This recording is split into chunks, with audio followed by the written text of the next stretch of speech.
like a whole new Paimon after those 2 days in the hot springs. The Abyss kind of threw a wrench in our relaxation, though. Still, spending time here really has felt like a vacation. The Kaholasaurs are so nice and so fun to play with. Their bellies are super bouncy. Oh, and Atea's snacks were so delicious. She gave Paimon some for the road just this morning, actually.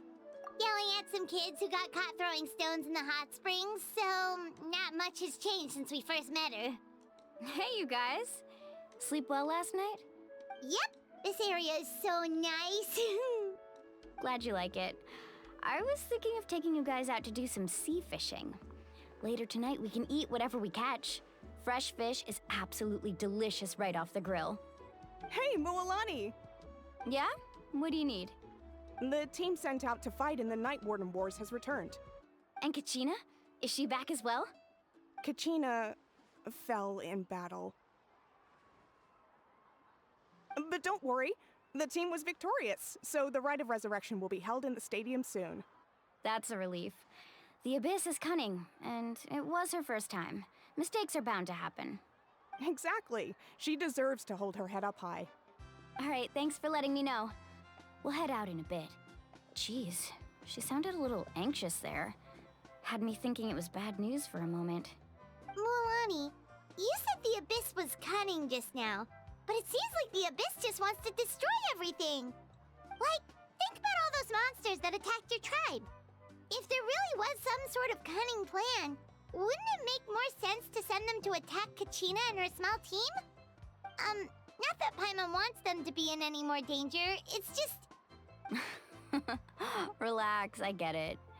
The Abyss is difficult to understand, that's for sure. At a glance, it certainly seems like the only goal is total destruction.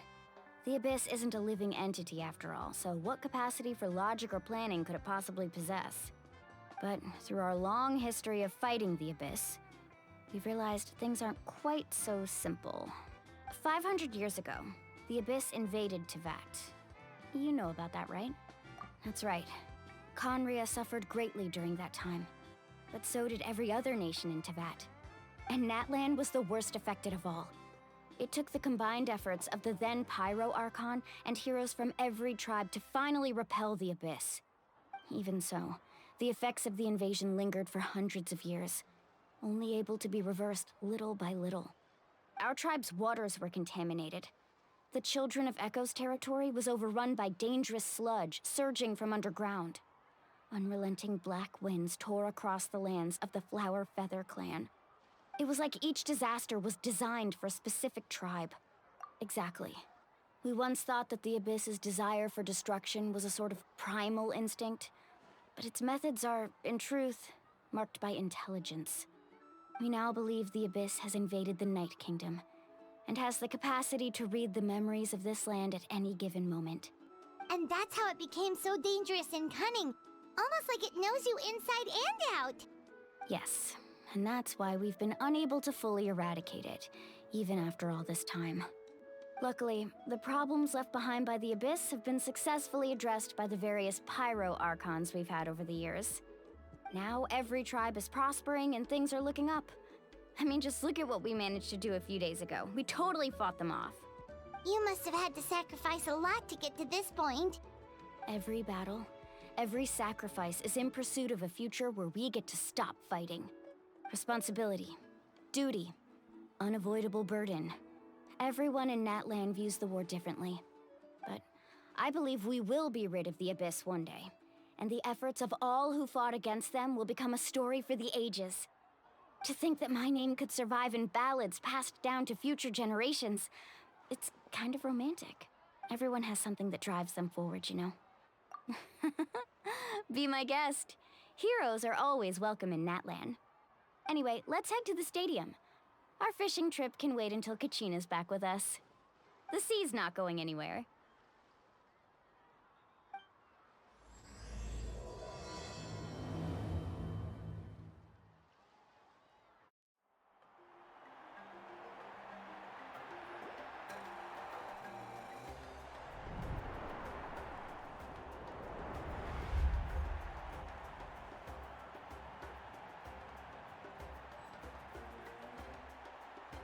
Whoa, this place place is packed already. Of course. No one's gonna miss out on the chance to welcome our heroes back from battle.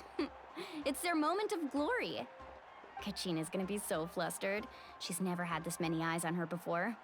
Yeah, she doesn't seem like the kind of person who likes being the center of attention. Looks like I'm just in time. Kanich, you're here! Yeah, a commission ran longer than expected, but I made it. I heard about the incident with your tribe, Mualani. Is everyone all right? Yeah, it's all taken care of. Our new friend here's got some tricks up her sleeve, by the way. She's just as strong as Kachina made her out to be. Hey, look! Is it about to start? That's right. Someone will come out and recite a eulogy, and then we'll sing the Ode of Resurrection together. Come on, let's find a spot with a good view.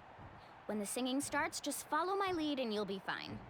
Let's go somewhere higher up so Kachina can spot us.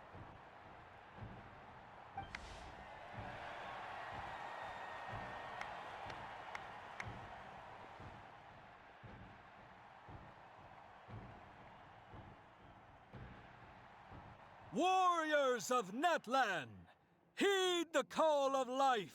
We are the inheritors of memory and legend. Those who grew alongside sun and wind. Those who forged our own destiny and future. That is Natlan's fire, the lifeblood of our nation.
I could not find Kachina within the Night Kingdom, or locate her ancient name. What? What does that even mean? Usually once the ode is complete, the Pyro Archon and resurrected person will emerge from the flames. But something went wrong. What's going on? This has never happened before. Well, I think it's pretty obvious. Clearly, the team sent to fight the Abyss didn't win after all. Think about it. The Ode rekindles all victors. We've witnessed it countless times. Since the Archon couldn't find Kachina in the Night Kingdom, that must mean there's more to this victory than meets the eye. Hey! You just haven't gotten over the fact that Kachina beat you in the pilgrimage! Pathetic. The both of you. Your wild guesses are misplaced. We completed our mission. Maybe you did, but who's to say whether that little girl even contributed at all? Maybe she got scared and ran off. Why would the YUB recognize someone like her, even if she was on the winning team? How dare you insult a hero of Natlan like that? Kachina sacrificed herself to repel the Abyss. She doesn't deserve to be subjected to your vile rumors when she's not even here to defend herself. Calm down, Mualani. There's no point arguing with the likes of them. I can't just sit here and let them slander her like that. To insult a hero of Natlan, the person actually has to be a hero. You... Think about it, everyone. Who do you think is really at fault here? A girl who never should have even gone to war? Or the great Pyro Archon? Why would the rules of our nation suddenly stop working? That's true. If she wasn't revived, it must mean she failed to achieve victory. Maybe the YUB interpret victory in different ways? I mean, that girl didn't look all that strong to me. Kachina wouldn't have run! That's not like her at all! No, she's been waiting for this moment for too long. No matter how daunting the situation, no matter how scared she might feel, she's always the first person to stand up and face it head on. We don't even know what happened, so don't you dare try to use this as an excuse to vent your anger or slander her reputation. Fine. We'll find out what happens soon enough. Then, we'll see who truly deserves glory. That's enough. There is no doubt about today's victory, or Kachina's part in it. She is a hero worthy of our admiration and celebration. However, the failure of today's ceremony is undeniable. Kachina has not been rekindled, and I offer you all my deepest apologies as I continue to investigate this matter. To prevent further casualties, I have decided to suspend the pilgrimage until this matter is resolved. What? No one is all-knowing. No one is infallible, not even myself. But doubt is a means by which we seek the truth, not a weapon we wield against others. I didn't mean it that way, Archon. I just... If there are things you wish to clarify, then ask me directly. Doubt my answer if you wish. But now's your chance. You have concerns? State them. No, of course not. Even though I have said nothing to change your mind, then it would seem the truth never mattered to you at all. That guy doesn't even have the courage to answer the Pyro Archon's question. So much for all that glory talk earlier. I have a question, Archon. My friend Kachina. Do you have any idea where she is? It's extremely important to me. I know you said you were investigating the situation, but I'm sorry, that's not enough. I've already shared everything I know. If you want to learn the truth and rescue your friend sooner, you should join the investigation. So, what do you say? Of course I'll join. In that case, come see me in the speaker's chamber. We should join them. Oh, and if it's not too much trouble, could you drop by as well, Traveler? I'd like to have a chat. Rest assured, everyone, I'll keep the tribal chiefs informed on the progress of the investigation. Once again, I apologize for the outcome of this ceremony. If there are no further questions, let's part for now. Did she just ask us to come along? I believe she did. Let's go. I'd like to know what's going on myself.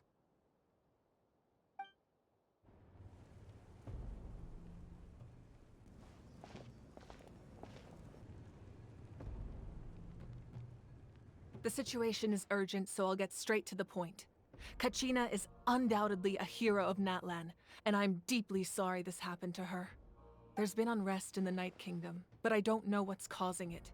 As a result, I've been unable to track down her location. Until we find and address the cause of the unrest, the Ode of Resurrection will continue to be ineffective. And that means Kachina won't be able to come back? That's correct. Not until the problem with the Night Kingdom is resolved. How long will that take? It's hard to say. Kachina always dreamed of fighting the Abyss, of doing her part to defend Natlan. She wasn't afraid of death because she knew, if it came down to it, the Pyro Archon would be there to bring her back to life.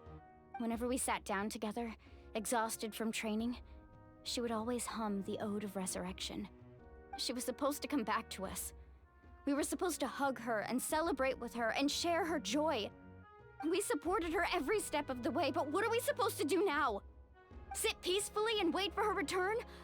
Lose ourselves in grief over her death? Tell me, are we her friends? Or her murderers? That's not fair, Mualani. It's all right. I understand your rage and your grief. Kachina's life means a great deal to me, Mualani. Believe me, I want to bring her back as soon as possible. I would give you that peace of mind if I could. But please, hear what I have to say so I can at least give you a broader picture of the issue we are now facing. Considering the recent attack on your tribe, I believe the Abyss has found a new means of undermining the rules of our nation. You mean... The Sacred Flame. The foundation of our resistance against the Abyss. If we continue to hold the pilgrimage and send teams to fight the Abyss, there will likely be more casualties. But if we stop altogether, the Sacred Flame will only grow weaker. The Abyss will scale up their attacks, and the tragedy we saw with the people of the Springs will only be the first of many. If we compare the two choices, the former seems to be the lesser of two evils. Sorry, I know that may sound harsh, but I bear the name Malipo. Weighing the costs is my duty. The raw truth can be cruel, but we need to understand it if we want to approach this rationally. But what would you say, Mualani? This is personal for you. And unlike Kenichi, I dare say it's not a simple case of weighing up which course of action is less painful, is it? No. I can't choose between them, and I don't want to. Saying that one is preferable over the other is disrespectful to the people who suffered. You're saying it doesn't matter whether I suspend the pilgrimage. The consequences will be equally painful. Yes. What happened to Kachina breaks my heart. But I couldn't bring myself to sacrifice other people for her sake. And that is the crux of the problem. It's not simply a matter of choosing the lesser of two evils. Either way, there will be people who suffer, and the end result will be the same. Belief in the pilgrimage will waver. Once doubt has crept in, the people will no longer unite in battle against the Abyss. And that is exactly what the Abyss wants.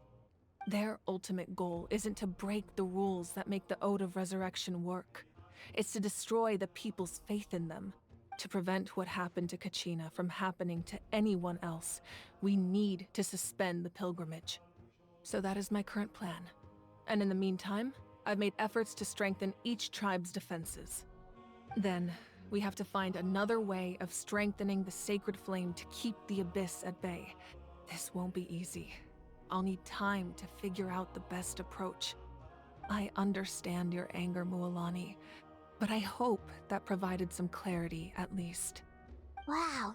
Hyman thought things were gonna get heated for a second, but the Pyro Archon took the time to explain everything so patiently. I owe you an apology, Archon. I let myself get carried away earlier, and I'm sorry. You're right. We need to focus on finding solutions. We could always hold the pilgrimage without sending a team to fight in the Night Warden Wars. That way, we would still be able to fuel the sacred flame. I've considered that, but the two events have nearly always been linked. Without the chance to fight the Abyss, pilgrimage rankings lose their prestige, and competitor numbers will drop. With fewer participants, the amount of contending fire produced will decrease, and the vicious cycle will continue indefinitely. So, essentially, the Abyss is taking Kachina hostage. You've learned about the concept of ley lines during your travels, yes? The Night Kingdom is something similar. Staying there for a short period of time shouldn't have an effect on the person, but with the Abyss in the picture, it's a different story. Your sense of self will be devoured, until eventually you become one with the sea of souls. Imagine pouring a cup of water into a rushing river. You can try to scoop up another cup, but there's no chance it will be the same water you had before.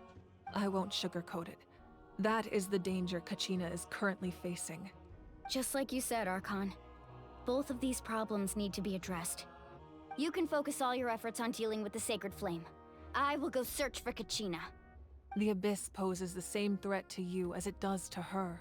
It is very possible you will not return. Knowing that, do you still choose to go? Kachina's waiting for us to rescue her. That's all that matters. I failed to protect her during our campaign, but I can make it up to her now. I choose to go as well. Traveler? What do you think? Understood. Then I'll support you in any way I can. The Masters of the Nightwind have a technique that can extract an ancient name from the ley lines. If we can find Kachina's ancient name, I can use the link between them to pinpoint her position within the Night Kingdom. Then comes the hard part. You need to visit the Night Kingdom in person and rescue her. But isn't the Night Kingdom a land of souls? Can we even go there? Under normal circumstances, only the consciousness can enter. But there is a way to go there in person. However, know that the Night Kingdom will attempt to repel you, and the Abyss certainly won't leave you be. That's fine by me. Same here. Fighting the Abyss is nothing new for me. So, Paimon's the only one who's scared? Well, if you're going, Traveler, Paimon's going too. Lali of the Masters of the Nightwind once created an artifact that can be used to communicate with the Wyab. We call it the Spirit Speaker Stone.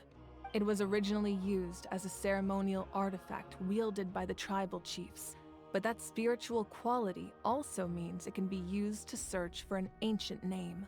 That was the artifact I delivered to the Scions of the Canopy a few days ago. Didn't think I'd be hearing about it again so soon. Thank you so much for your help, everyone. Your thanks are unnecessary. I will offer you whatever aid I can, but your fellowship and courage are what will truly decide the success of this operation. Besides, you're the ones helping me. I can only focus on one thing at a time, after all. Traveler, I certainly didn't expect our first conversation to be so serious. I've heard all about your accomplishments. Ever since you arrived, I've been hoping to meet you and offer you Natlan's highest level of hospitality. Why? Why? Is that not what happened in the other nations you visited? Yeah, things were pretty complicated at the start. And, you know, in the middle. But our reputation's solid nowadays. That's more like it. After all, I've heard you're someone who transcends fate. Perhaps even more than you can imagine. But we can talk about that some other time. Ideally, this would be the perfect night for a drink and some musical ambiance, but there are important things to... Oh, I almost forgot. Atea was wounded in the fight against the Abyss. She wanted us to give this to you. It embodies fond memories and my strength of will. That's what she asked us to tell you. She said you'd know what that means. I didn't think this day would come so soon. The flames of her life force. I can feel them flowing within the talisman. If things were different, the two of us could have enjoyed the hot springs together while she gave this to me in person. We're supposed to be hot spring buddies after all. But don't worry, this talisman means a great deal to me. I'll take good care of it. And once this is all over, I'll pay Atea a visit.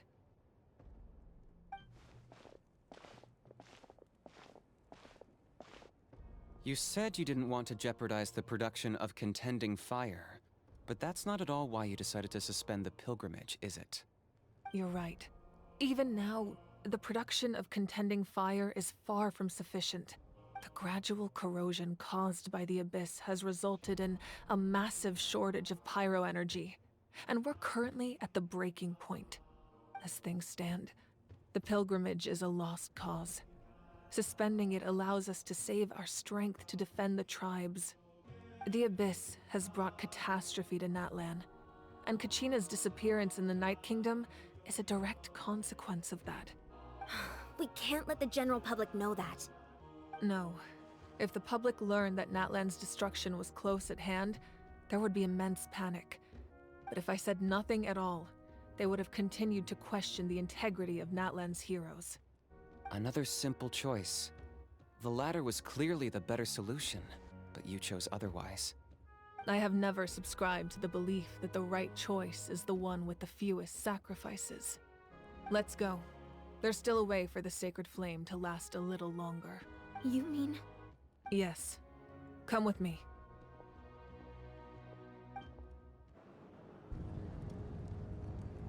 The sacred flame must never go out. Not only does it strike fear in the Abyss, but it's also the pillar of Natlan's stability.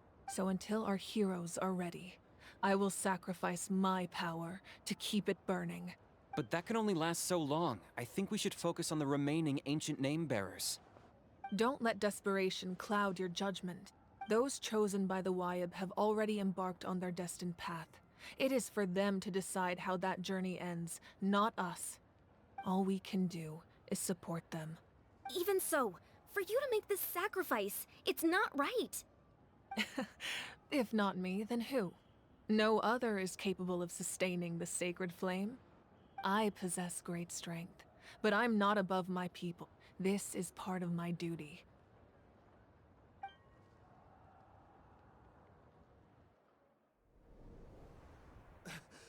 Archon, it's the Fatui!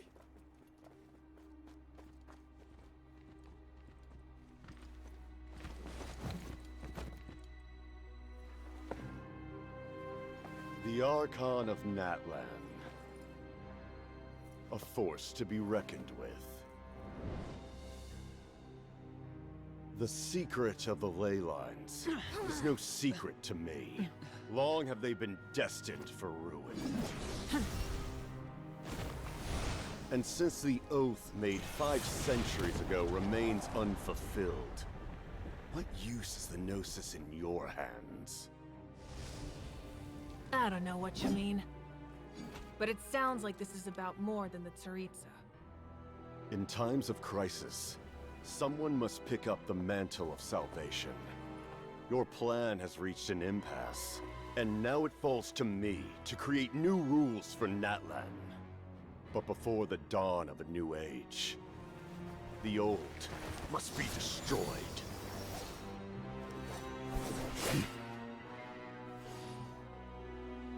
I assume that's the end of your speech?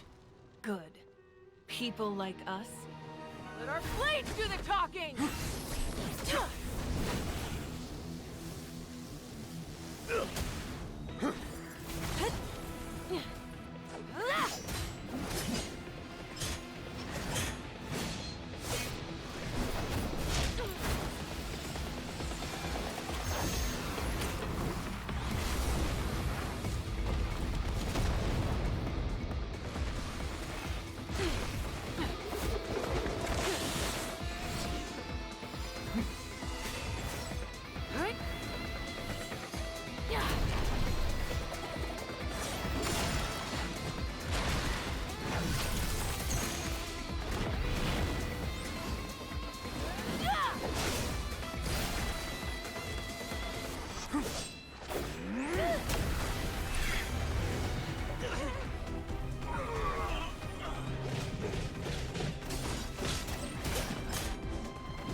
Masters of the Night Wind. Send word.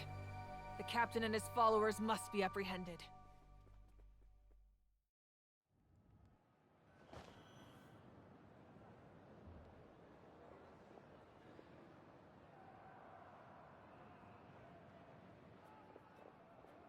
Are you alright, Archon?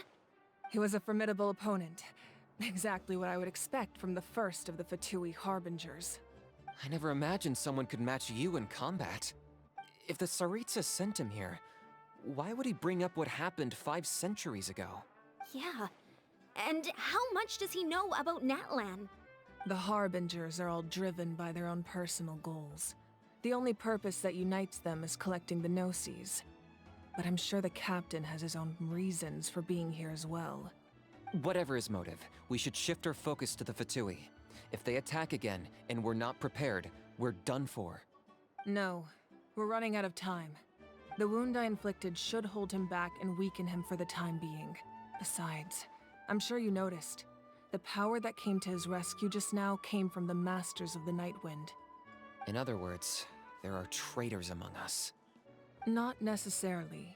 This could prove to be a very valuable turn of events. When we exchanged final blows, I sensed an unusual presence within him. I'll need to investigate further.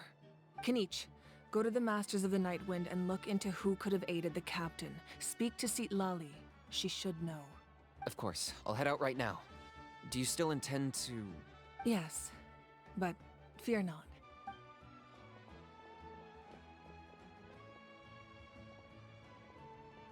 Natlan's strength has never rested solely in its Archon.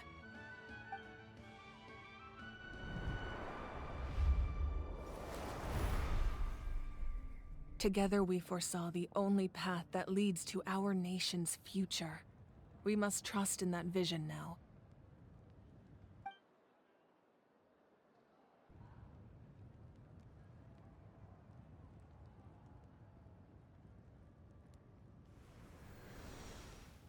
Is everything okay, Archon?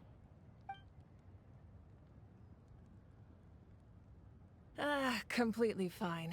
Just lamenting the fact that I never got a picture when I could still turn my hair into flames. Too late now. I just hope the others have a safe journey.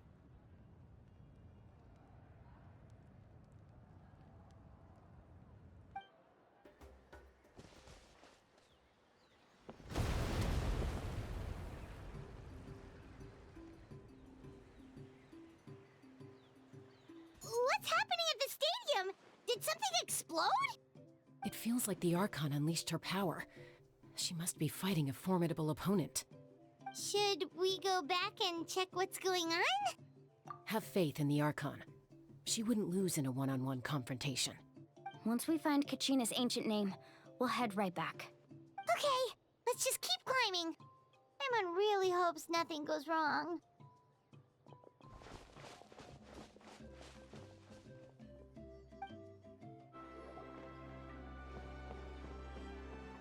Chaska. Nice to see you again, Wyna. I'm afraid we don't have time for pleasantries, so I'll get right to it. We're here for the Spirit Speaker Stone. Whoa, hold on a second. At least tell me why you need it first. My friend Kachina is trapped within the Night Kingdom. We need the stone to find her ancient name and rescue her. Rescue her? From the Night Kingdom?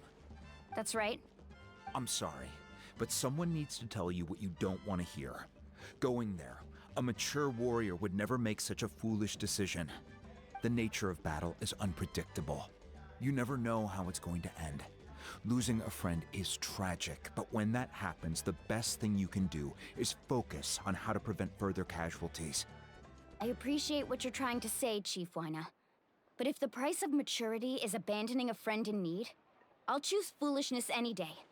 If Kachina's still holding on, then so will I. I thought you might say that. Is something wrong, Wyna?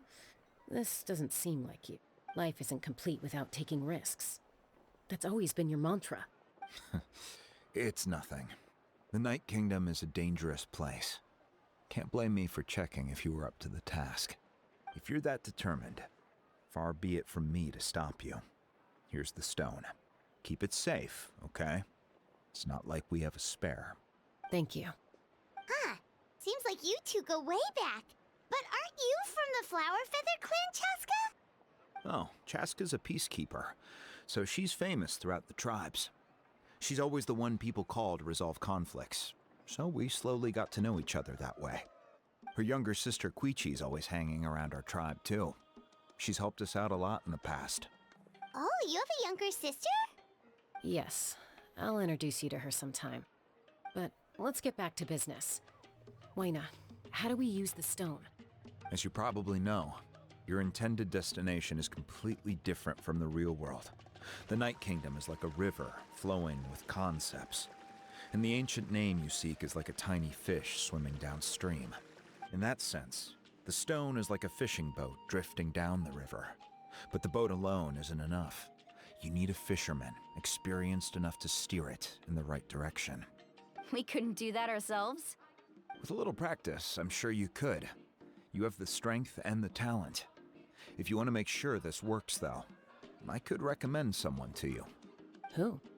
Vichama, a legendary warrior and scout from our tribe. He's got a keen eye and a well-honed intuition. Even his ancient name means to seek. If you're fishing for a name, you're gonna want him on the boat. Vichama?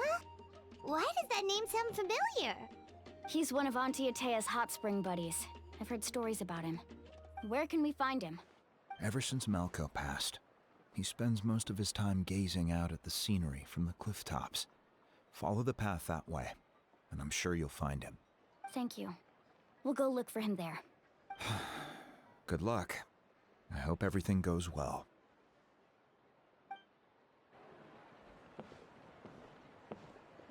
Someone admiring the scenery from the cliff tops. Ah! That must be him! Hello there, are you Vichama? That's me. Did you need something? What? You're saying you can bring someone back from the Night Kingdom? How is that even possible? No, if you really think about it, anything's possible in that kind of place. But that would mean... Are you okay? You don't look so good. Everything's fine. I'll help you, but I do have a small request. After I help you find Kachina's ancient name, I want to use the stone to look for my friends as well. Your friend? Oh, why not mention someone named Malco? Is that who you're talking about? Yes, but I'd rather not get into it if it's all the same to you. That's not a problem. We agree to your request. Yeah. Since you're helping us find Kachina's ancient name, it's only right that we return the favor. Then we're agreed. Can I have a look at the stone? I see. From what I can tell, it functions almost like an abyssal pylon. Both connect the Night Kingdom to the living world. Once the connection is established, the abyss will come surging through the opening like a predator honing in on the scent of blood. So we have to be sure not to use it in a tribal settlement. Wow, you got all that just from looking at it? I just picked up on the basics, really.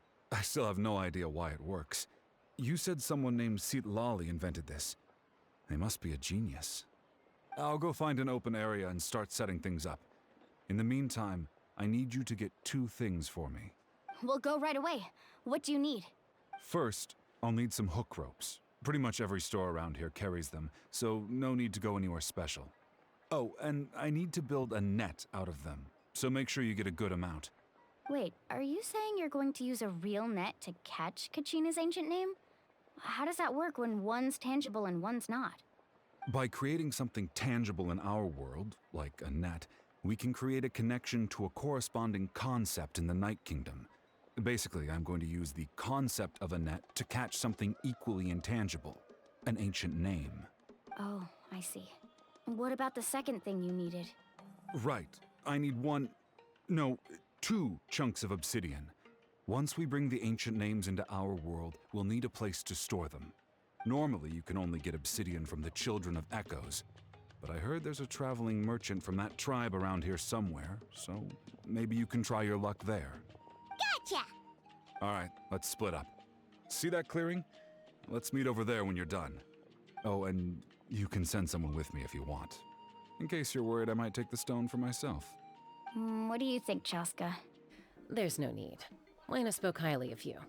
That means you're trustworthy. I appreciate it, even though that doesn't mean much to me anymore. Anyway, it'll take some time to set everything up, so no need to rush. I'll see you in a bit.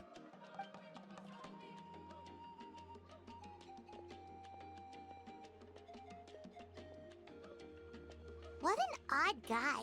He seems so defeated, but also really invested in the stone at the same time. I don't have any more insight than you, Paimon. Let's just focus on the preparations for now. Hang on, Kachina. We're coming for you.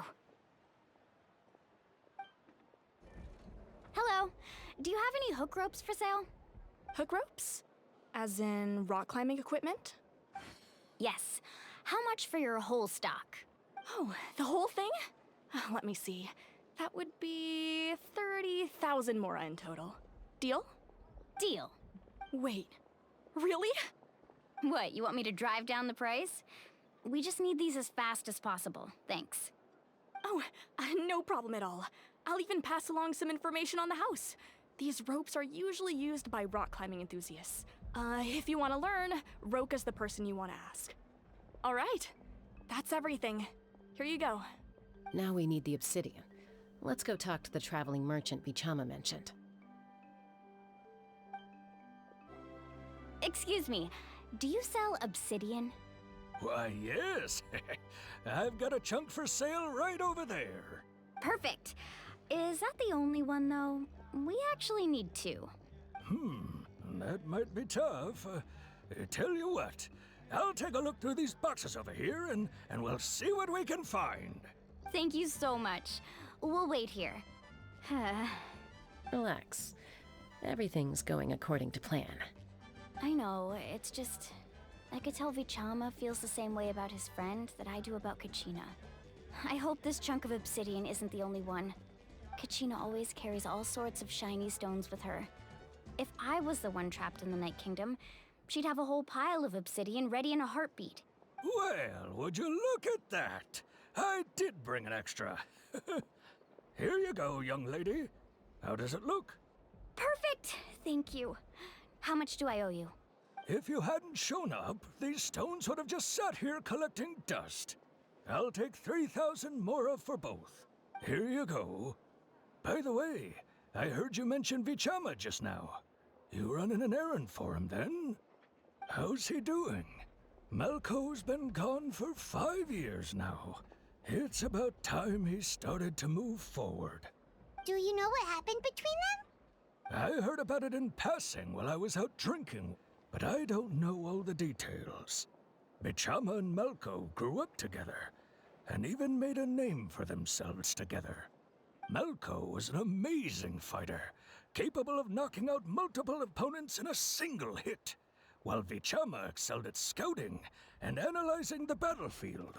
The two made an excellent team, and managed to beat back the Abyss several times. 5 years ago, they both emerged triumphant in the pilgrimage, and were placed on the same team to fight the Abyss. But on the eve of battle, the Abyss launched an attack on their tribe, and Vichama suffered an injury to his leg while attempting to rescue someone. Then what happened?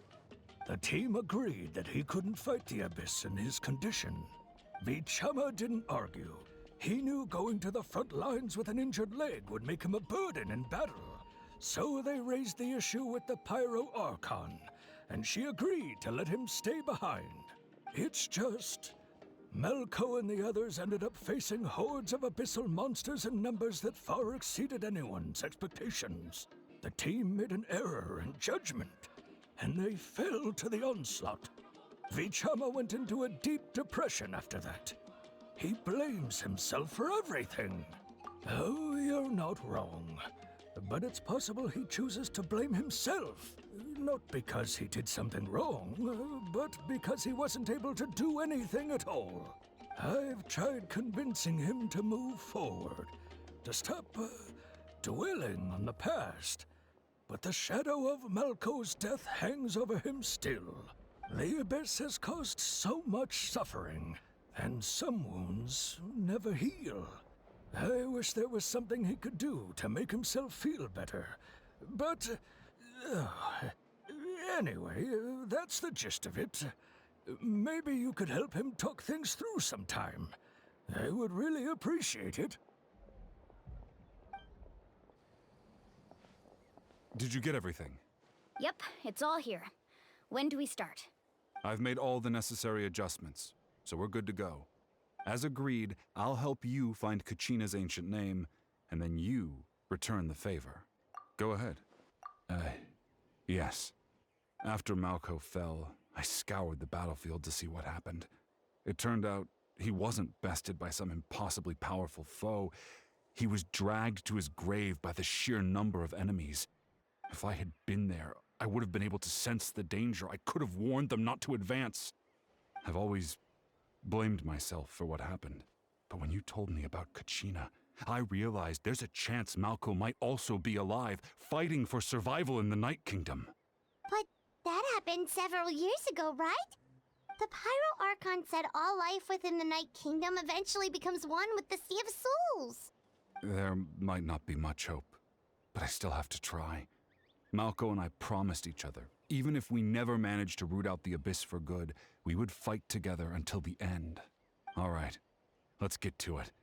I'll start searching for the conceptualized version of Kachina's ancient name. If you see any fragments scattered around the area, please collect them.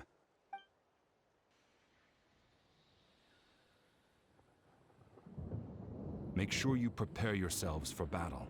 As I said, the stone will link the mortal realm to the Night Kingdom. The Abyss will likely emerge in response.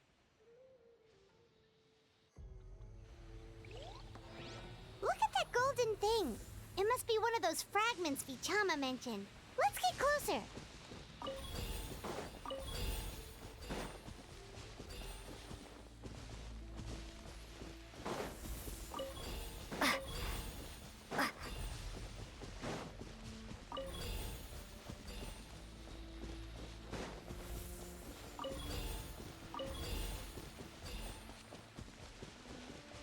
Whoa, monsters incoming! Watch out, everyone!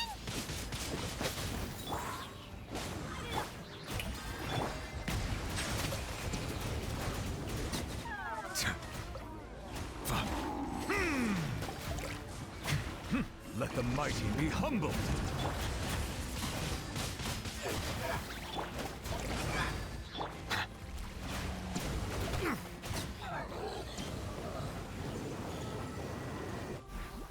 How much longer, Vichama?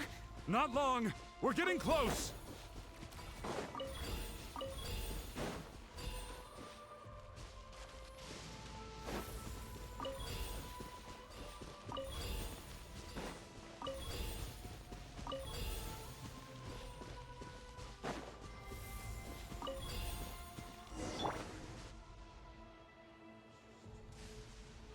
Vichama!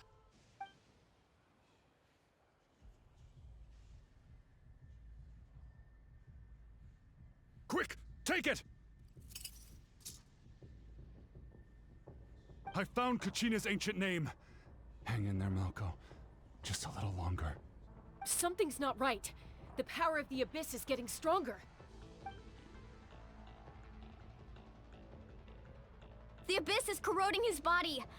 Vichama, you can't keep going. You'll die. I should have died 5 years ago. I just need a little more time. Please, I'm almost there. Thank you.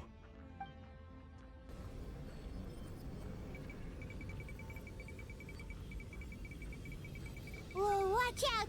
The power of the Abyss is strong.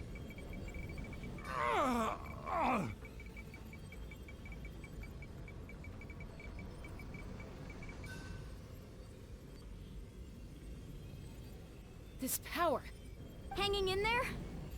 Malko. No! Why can't I find him? Why? We can't wait any longer. Pull him away from the stone, Mualani. I already tried, but the power of the Abyss has him in a chokehold. It's like he's tied to the stone with an invisible rope. In that case, we have no choice. I'm sorry, Seed Lolly. Get back! Chaska, wait!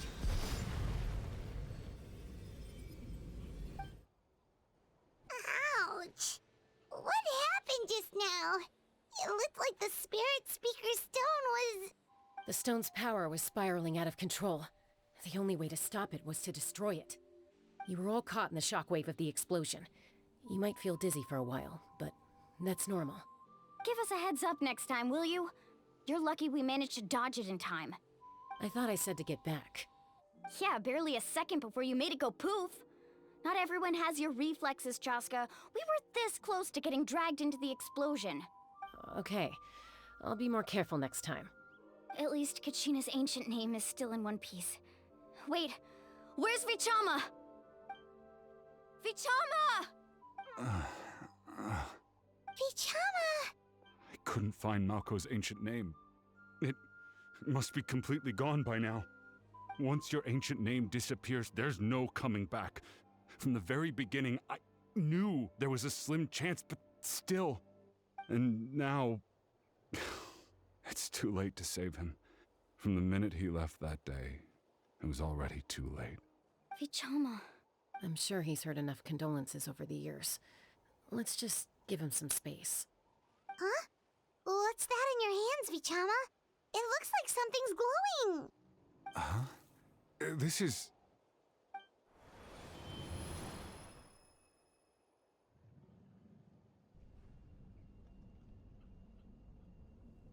Hey, Malko. Got any strength left? Not enough to swing a sword, but to say a few last words? Sure. Too bad no one will get to hear them. I never thought I'd actually die on this mission. Not that I'm afraid to die. It's just hard thinking about my mom's face when she hears the news. Guess I have something to be thankful for then. My parents died a long time ago. Won't have to mourn me. Pisak! Always had to beat me at everything, didn't you? Right to the end, you were never one for goodbyes. Maybe you're right. Maybe no one will get to hear our last words. But just in case, Vichama, I'm so glad you didn't come with us. Don't be sad. Just keep on living. For the both of us.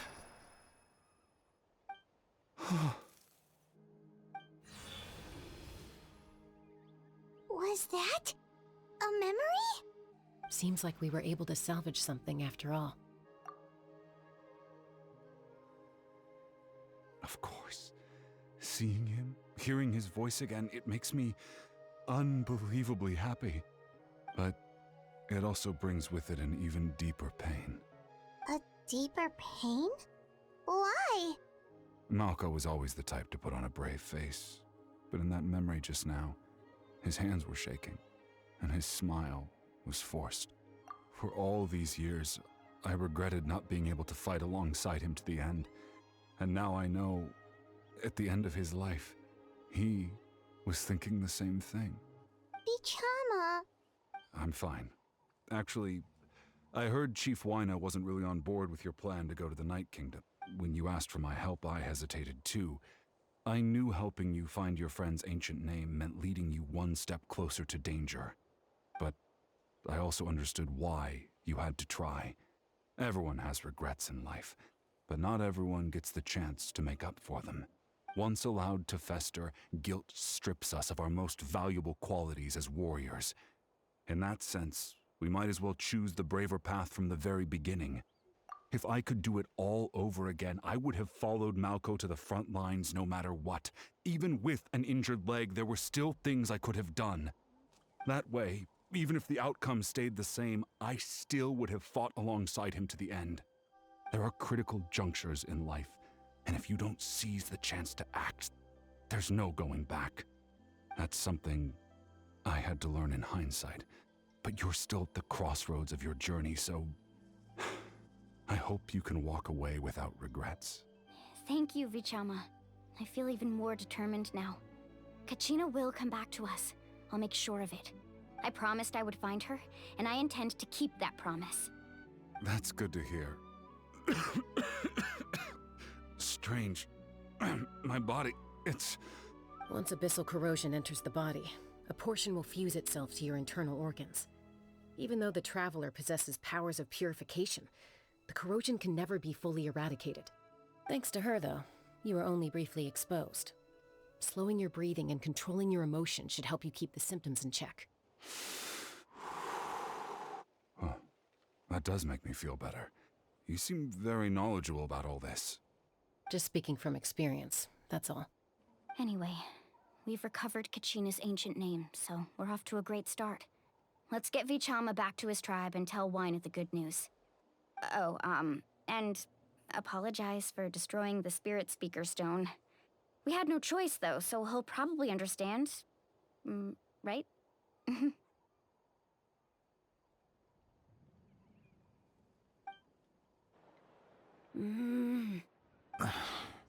Koichi, are you really gonna just stand there like that? I don't know what you want from me. I think you know exactly what I'm trying to say, Uncle Wyna. I can hear it in your voice. Honestly, it's just one thing after another with you two. They're back. Koichi? What are you doing here? Don't play dumb with your own sister.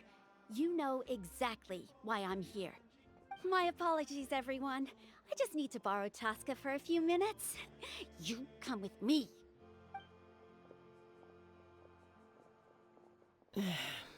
I'll be just a moment. Who is that? Koichi, Chaska's younger sister.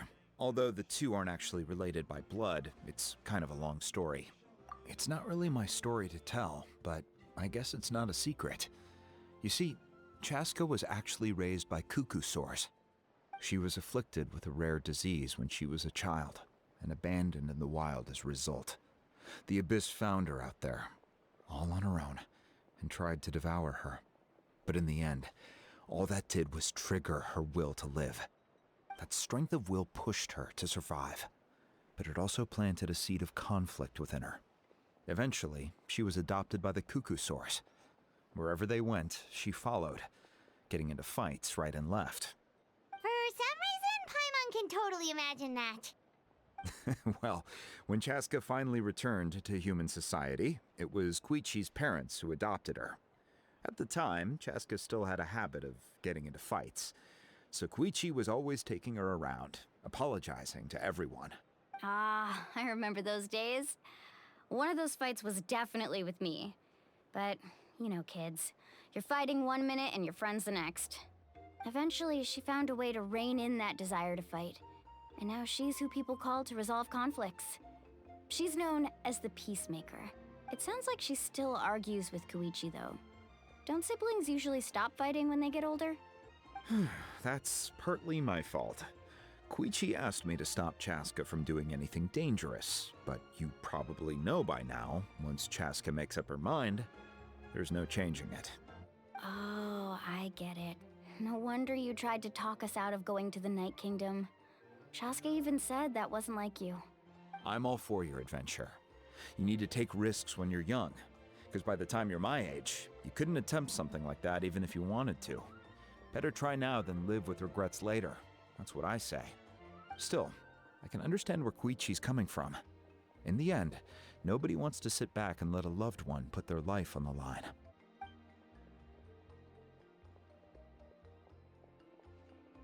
All right, it's just the two of us now. You have 1 minute to explain yourself. I don't have anything to say. You don't have to approve, but you should know I only do what's necessary. That attitude is exactly the problem. It's like you don't care. You try to sneak off to the Night Kingdom behind my back and then play it down as if it's just a trip abroad. Well, technically I am going abroad, right? Again with the excuses! We agreed, didn't we? There are 4 levels of danger. If it's not something urgent, you can only engage in level 2 danger and below. You can only go up to level 3 if a situation is so dire there's absolutely no alternative. But a trip to the Night Kingdom?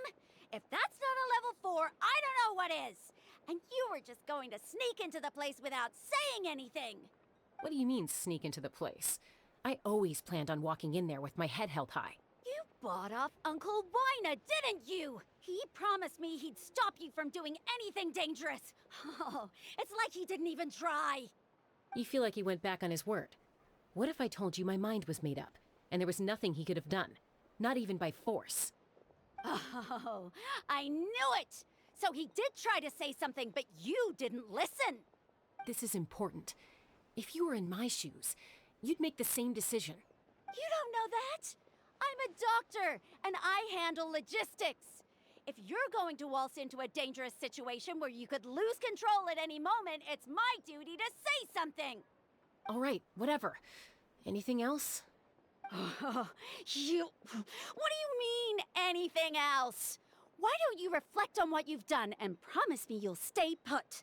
Time out. Is this one of our normal arguments or a serious one? Chaska, does it sound like I'm joking? Then, you need to know something. What happened to Kachina was partially my fault. I can't leave her there to die. That's not who I am. But the person you become when you lose control, that's also not who you are. That's a different issue. You said it yourself. A person is only as good as their morals. If I want to live in Natlan, I need to display qualities that make me worthy of this nation. I've also told you that managing your condition is equally important. Sometimes you have to make sacrifices.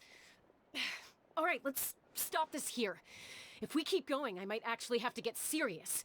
And I think Wina prefers his roof attached to his house. Is that a threat? That sounds like a threat to me. Koichi! Younger sisters are supposed to listen to their elders. So, You're really going to go. No matter what I say, I'm supposed to be your sister. Then support me. I'll be back. All you have to do is wait. Chaska. So, that's it. Why'd you have to turn out to be so darn annoying?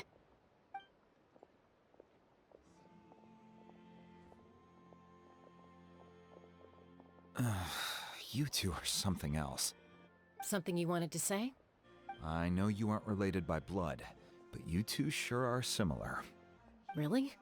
You know, I said that very thing to Koichi not too long ago, and she reacted the exact same way, down to the very tone of voice. It's not my place to get involved, but I will say this. Try to spend a little more time with your sister. You're tough kids. That doesn't mean you have to go it alone. Thank you.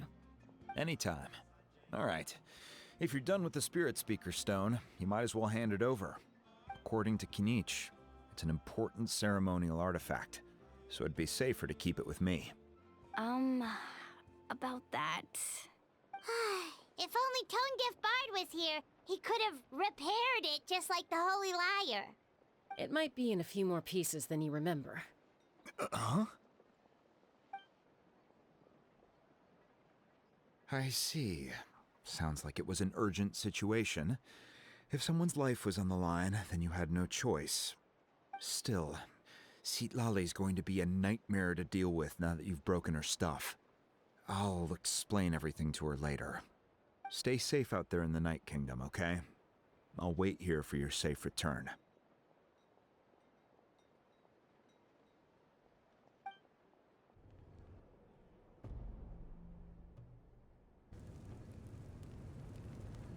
We're back! We found Kachina's ancient name, too!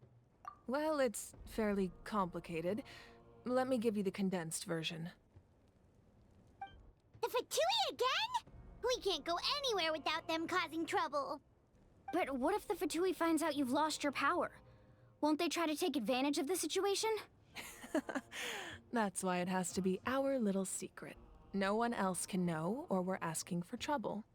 Look, I wish I could offer you some sort of consolation, but I won't lie to you. With multiple factions closing in, there's nothing comforting about the situation we're facing. Still, all you need to do is focus on your goal. You can leave the complicated matters to me. I can also step in on the Pyro Archon's behalf. There's a limit to what I can accomplish, but I'll help you however I can. There's no need to be so modest, Yan-san. Your incredible strength has long been a well-known fact. You're the pride of your tribe. Archon, I'm sorry about before. You have so much on your plate, so much that you have to worry about. But all I could do was focus on my own feelings. You have nothing to be sorry about. We all get overwhelmed by our emotions, myself included. Your reaction to Kachina's disappearance, I understand that feeling very well. Well, now that we have Kachina's ancient name, let's go track her down. Follow me.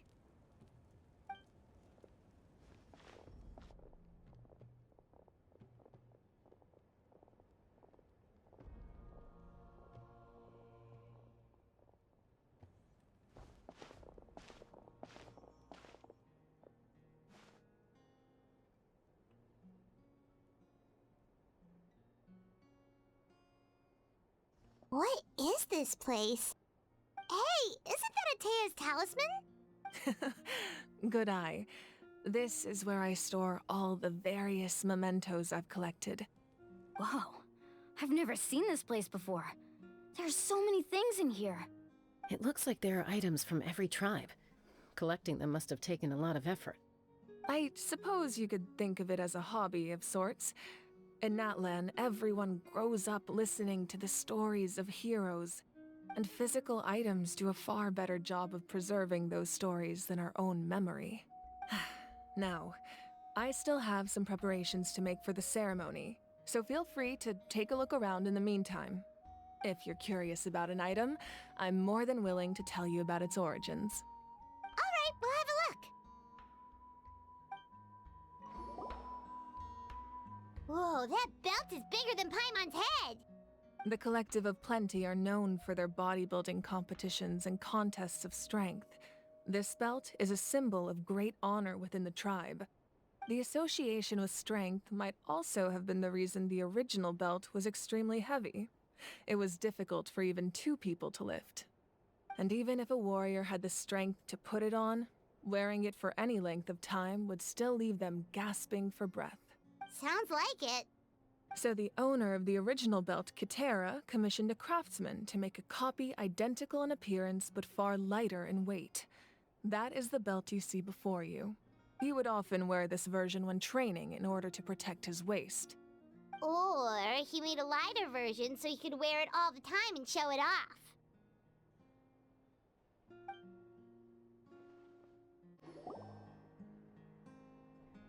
There are so many jars and potions around here. Do they have anything to do with alchemy? No, those belong to the Masters of the Nightwind. They're ceremonial tools used to amplify the ability to communicate with the Night Kingdom and the Wyab. Yamaya is an expert in this field, and she taught me a lot. Even though she appears stoic and serious, she actually has a keen sense of humor. The tools you see here are quite traditional. Her students found them outdated, so she passed them on to me. The contents of the jars aren't all that special.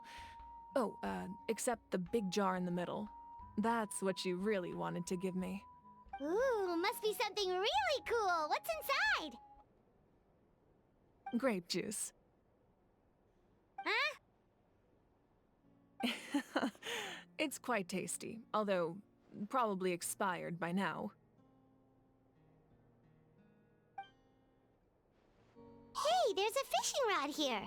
It must have belonged to the people of the springs. That's right. It belongs to a legendary fisherman named Matavaru. I have his entire set of fishing equipment, actually. He and I met in a tavern. He told me about a particular kind of giant fish and his meticulous plan to catch it. In his eyes, I saw a hunger and a strong fighting spirit. To him, the sea was the battlefield upon which he staked his honor. So, did he do it? The next time I saw him, he was covered in scars. It turned out the fish he sought had been corroded by the abyss. He managed to kill the fish, but sustained a serious injury in the process, which meant he could never go deep-sea fishing again. Can a fisherman claim victory if he fails to bring back his catch? That's what he asked me in the end. Well, Paimon thinks he won. That was my answer as well. The experience was far more valuable than the prize itself. In the end, he didn't want his tools to go to waste, so he gave them to me. Wait, that means you also know how to fish. Maybe we can go head-to-head sometime.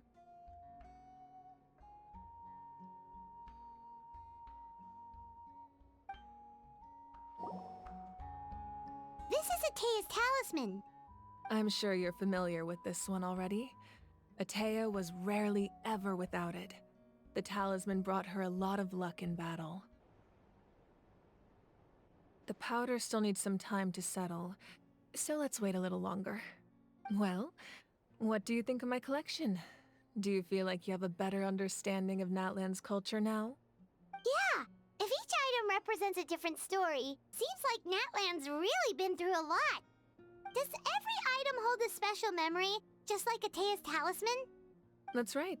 The items in my collection actually serve a similar purpose to the ancient names passed down among the tribes. They demonstrate the true shape of time. The shape of time? Most people perceive time as a linear concept, almost like a straight line that can only move forward. We cannot change the past or predict the future. But there's also a different theory, one that I believe to be closer to the truth. Namely, that the past, present, and future all exist at once. At once? Paimon's not sure she understands. Let's say your journey ended right now. Thinking back on your experience in each nation, which one would you say was the most important? Exactly. Even at the end of your journey, the things you experienced along the way don't cease to exist. They become part of who you are. Take out a portion of that journey, and you would likely make very different decisions, and eventually arrive at a very different destination. The future is the same way. It exists even though it has yet to come to pass. We just lack the means to perceive it. Of course, there are those with the power to foresee the future. They simply call it by a different name, fate. You're quite familiar with that concept, I would imagine. That does kinda make sense. The future hasn't happened, but already exists. Humanity excels at living in the present, but too often we forget the past and neglect the future, while the Pilgrimage and the Night Warden Wars lead us to a better future. Only by uniting the people of Natlan across countless eras can we fight back against an enemy as formidable as the Abyss. To come up with such a set of rules, the first Pyro Archon must have possessed a level of insight I can only imagine. That's correct. At first, he was a mortal man with no special power. After he ascended to the Divine Throne, he used it to borrow power from the heavens and establish the rules of Natlan, namely a framework through which ordinary people can ascend to Archonhood. By holding the pilgrimage, we're able to determine the strongest among us, and when that person ascends to the Divine Throne, their inner flame will awaken. In addition, the sacred flame will grant them significant knowledge and memory of this land. After all, that's how I came to know everything I just told you. So, it all comes down to the power of the Divine Throne and the rules. Wait, is that a family portrait? Yes. That's my mother, father, younger sister, and the little saurians we raised. I turned a piece of my dad's leather armor into a canvas and commissioned a famous artist to paint our likeness. Your sister is so cute! It looks like the two of you are really close. Paimon was having a hard time thinking of an Archon as an ordinary person, but seeing this portrait, it kind of makes sense now. It really doesn't look like there was anything special about you before. Oh, wait, is Paimon allowed to say that? A little late for that question, don't you think? Sorry! Paimon's so sorry! Paimon's mouth works faster than her brain sometimes! It's all right. I'd never get upset over something like that. No matter what others may say, my past is a precious part of my identity. I'm forever proud of the life I used to lead. Becoming the Archon doesn't mean you sever ties with your family. The position just comes with a lot of responsibilities, so it impacts how often you get to see them. My father made the most delicious stew, so my sister would often bring me a large pot of his cooking, and we would sit on a blanket and eat it together. One time, we didn't close the door securely, and the saurians we were raising ran into the room and knocked over the entire pot. My sister immediately burst into tears. The two troublemakers were going for the meat, but when they saw my sister's distress, they froze on the spot. I still remember the way they laid there, sulking like a pair of children, even after making such a mess. It was frustrating, but in the end, all I could do was comfort my sister and move on. Wow. Isn't that what being a family is all about? I think about that story a lot, actually. As the Archon, I made a vow to defend this nation, and experiences like that, they remind me exactly what I'm trying to protect. Well, what happened after that? This portrait looks pretty old. Your sister must be all grown up by now, right? I believe she ended up working as an architect and artist. She built many houses and crafted many beautiful works of art. Anyway, that's enough about me. Now that the powder is settled, we can begin. Ian-san, Mulani, Chaska, over here please. Place the ancient name up there, and then we'll begin.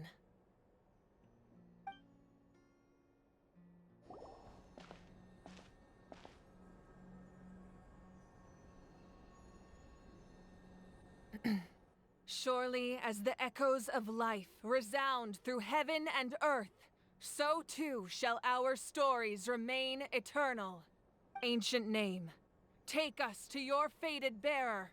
Allow her to answer our call.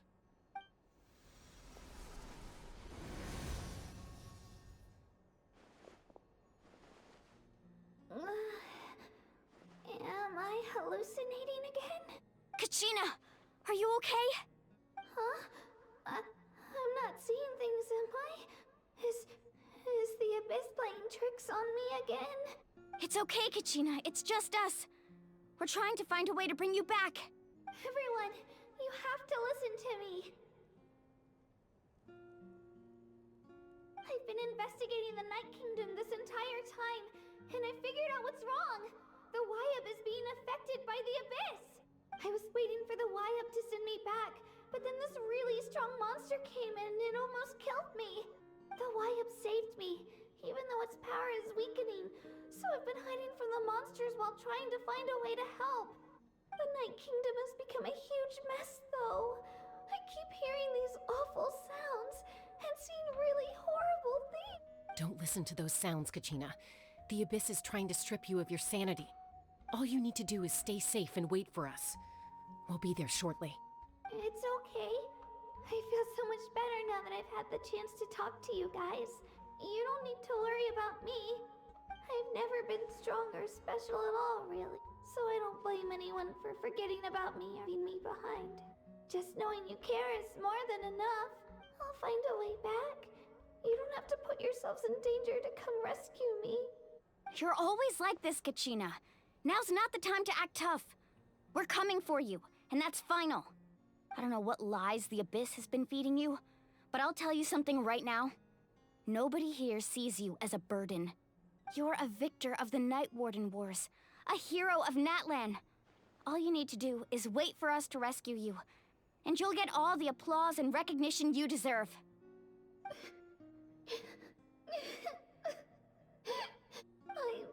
I'm really scared. Everything's so dark and creepy here. And I want to go home. Still, I don't want you to put yourselves in danger because of me. I don't want to hold anyone back ever again. All you need to do is place your trust in us, just like you always have. No one fights alone. We're not leaving you behind. Not ever. Yeah, we're so close. We can't call it quits now. Thank you. Be careful. Looks like we've lost contact. Now comes the most dangerous part. You have to traverse the Night Kingdom in your physical form. This entrance to the Night Kingdom was left behind after an abyssal invasion. Even a brief amount of time inside could expose you to corrosion. I know. I'm prepared for that possibility. All right.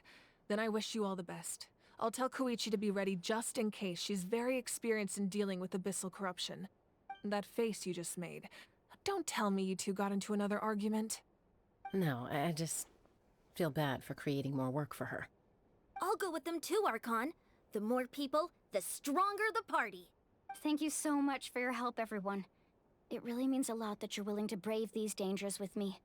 And there's no time to lose, so let's get going. Now that I've lost my power, I won't be able to provide much practical support. But I can still keep an eye on the situation from here. Eon-san, I know it's unlikely, but if you encounter a situation you can't handle... That won't happen. I hope not.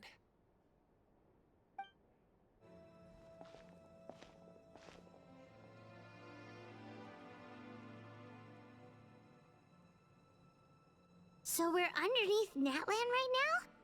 It looks nothing like Paimon was imagining. That's because in the distant past, Natlan was home to an incredibly advanced civilization ruled by dragons. Humans only established their own society after the fall of the dragons. So these are Saurian ruins? Wait, you mean like the elemental sovereigns? They had their own advanced civilization?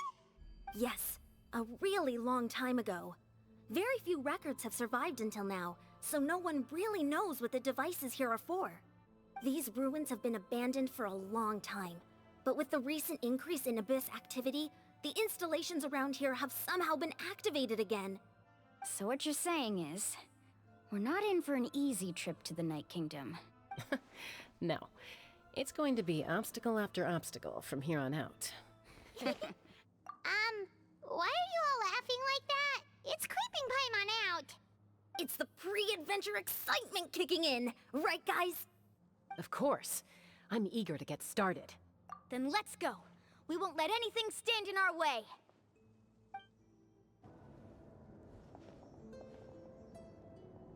This must be the entrance the Pyro Archon told us about. The one ripped open. Yes. There's something in the depths of this place that feels familiar, yet also foreign. We actually have to go in there? Okay, Paimon just needs to psych herself up. Don't push her through before she's ready.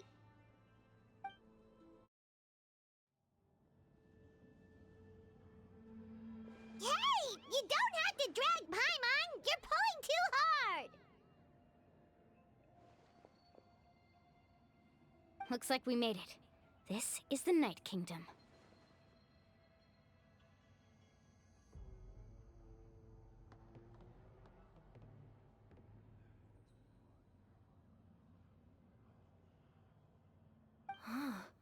It looks so different from what I imagined in the stories. That overflow of energy is probably what trapped Kachina here in the first place. From this point forward, everything we know about the real world no longer applies. Anything can happen here. Paimon's more worried about how we're gonna make it out. We obviously can't go back the way we came. Do you see that patch of light on the ground? It's shining down from that fissure in the sky. Oh yeah, right in front of us. So that's coming from up there? Oh, it's so high up. Did we really fall that far down? Just like I said, our real-world knowledge doesn't apply here. We fell all this way, yet came out completely unscathed. If this was the real world, we'd have to climb our way back up to the entrance. But here, all we have to do is stand underneath the light and offer a prayer. That's it? Right. We still got a job to do. So that means all we need to do is find Kachina and bring her to this location. Exactly. This light is streaming in from the real world. It's a link between the two realms. The terrain looks difficult to navigate, and the visibility's not great either. How are we supposed to find Kachina in these conditions? Yeah, these floating black things don't look super friendly either. Those are all manifestations of abyssal power. Be careful. Ghost! A talking ghost!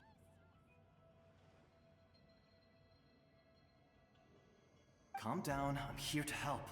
You're the ones who helped Vichama, right? Yes, I'm Vichama's friend, Malco. I was completely lost to this realm until I sensed a mysterious power calling out to me.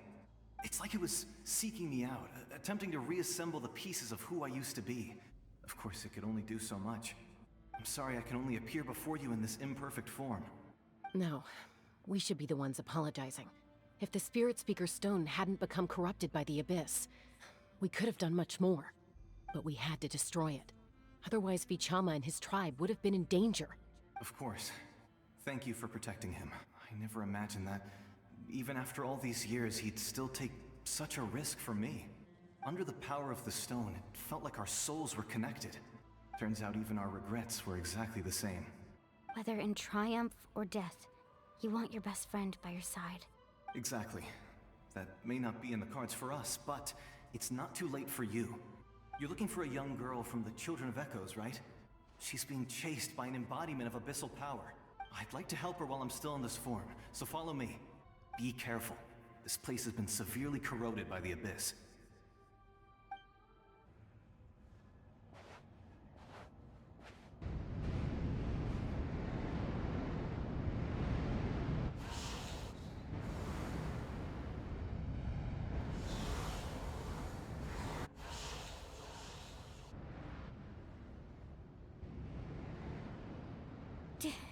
Did you hear that? What? Never mind. It was probably just my imagination. Don't scare Paimon like that! I heard it too. It was a voice from the Abyss. What did it say? Doesn't matter. It certainly doesn't harbor good intentions.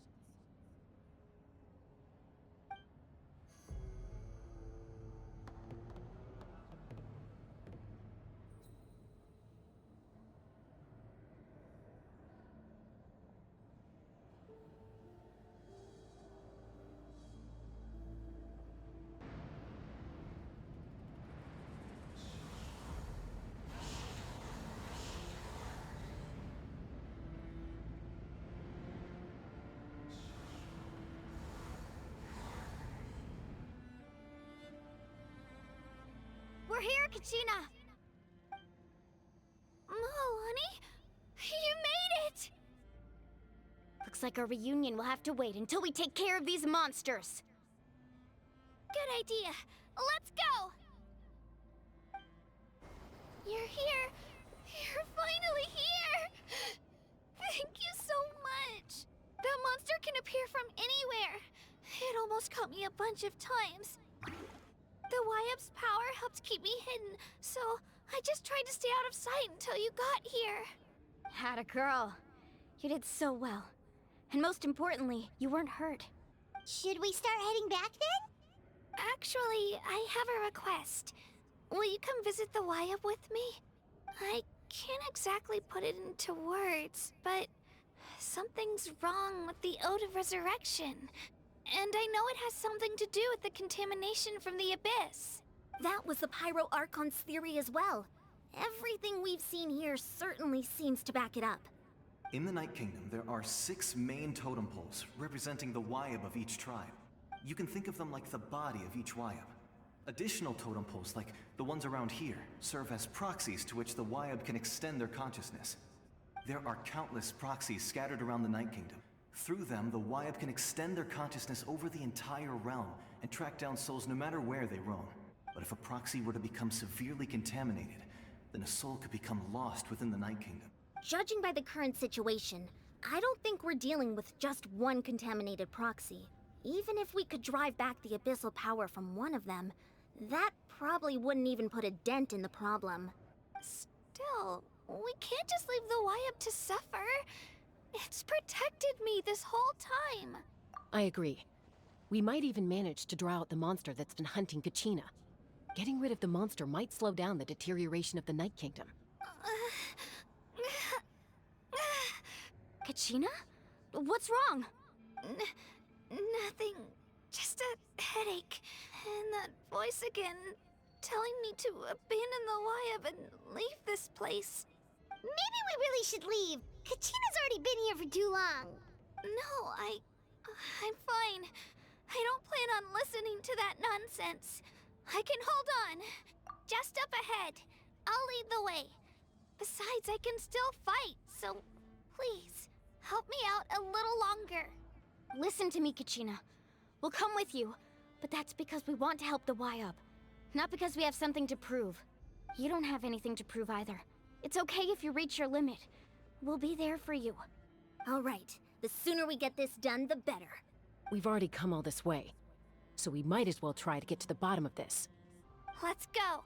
This way. I'll stay here and try to stall the Abyss monster. All by yourself? That's too dangerous. It's all right.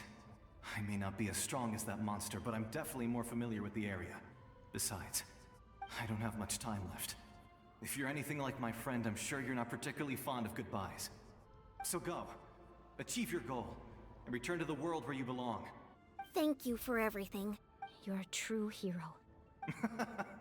Thank you. No one fights alone.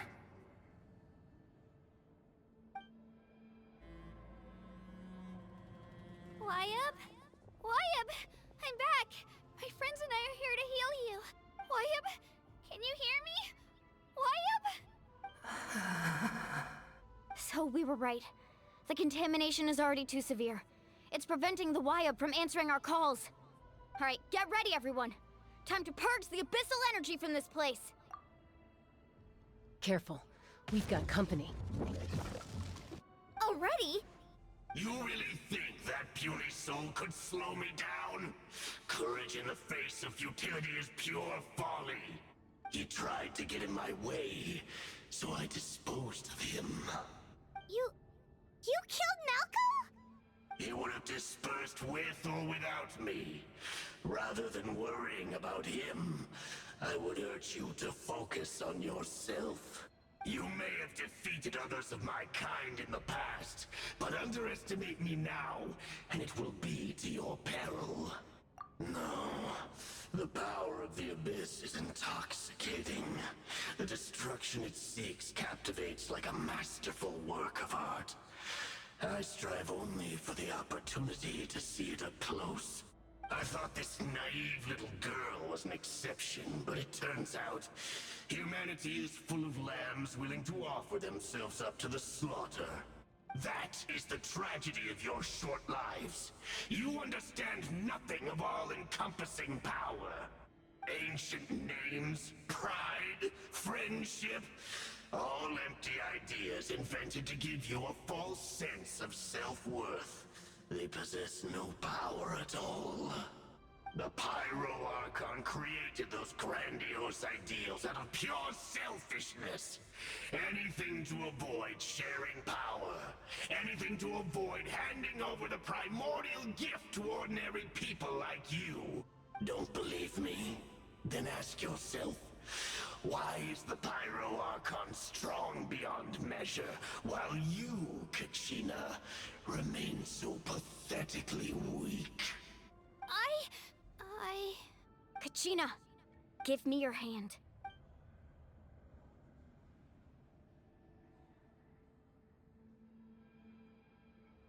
Feel that? I'm right here next to you. Thanks, Moalani. You're right. I have nothing to fear. Because I'm not alone anymore. You're right. Maybe comforting ideals don't have any power. But you also couldn't be more wrong. You've never had to work for your own strength, so you will never understand the true source of our power. What? The courage we have to stand before you and not back down, it comes from our friendship. The power lies not in the ideal itself, but in our commitment to upholding that ideal, and in our decision to stand together and fight! Well said! Let's go, Kachina. It shouldn't take more than 2 of us to handle an enemy like this. Sorry in advance, but you deserve what's coming to you! There aren't many in Natlan who can beat us when we're together. It's time he got a taste of that kind of power.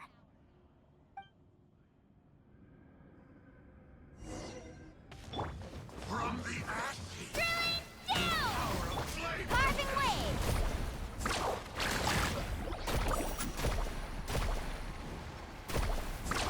Amazing! Shabam! Catch an epic wave! Woohoo!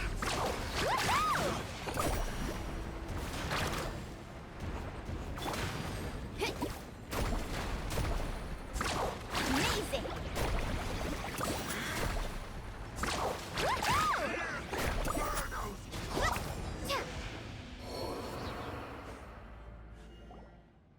We won! We actually won! That's what he gets for underestimating you two.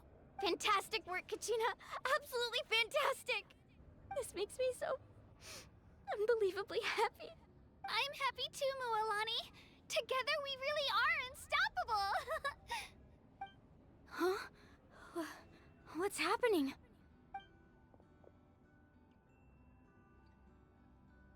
My ancient name is glowing? But I thought I didn't bring it with me. It's probably a projection from the real world, but that doesn't explain why it's glowing all of a sudden. Wait, does that mean you're...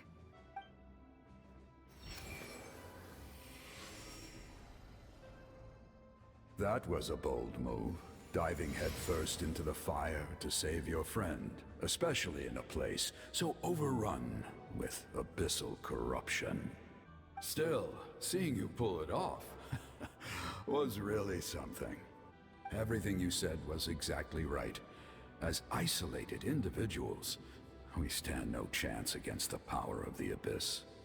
It took years' worth of scars and lots of unnecessary suffering for me to understand that for myself. The Pyro Archon's plan will unite us as one. Everyone has a part to play. Only then will we have the power to defeat the strongest of foes. Who are you? Tupac, a warrior from the people of the Springs. I fought against the Abyss during the invasion 500 years ago. I've heard that name before. You were the giant who saved all of Natlan. Since you were able to awaken my words from your ancient name, that means you have fully embodied the aspirations of the Wayub. Under the name Umoja, you shall unite the tribes and save Natlan from its impending doom. Me? As long as blood still runs through your veins, Even the tiniest spark of steel against stone can ignite a flame. Its blaze will become one with our vision for Natlan. Even amid everlasting darkness, our bonds remain eternal.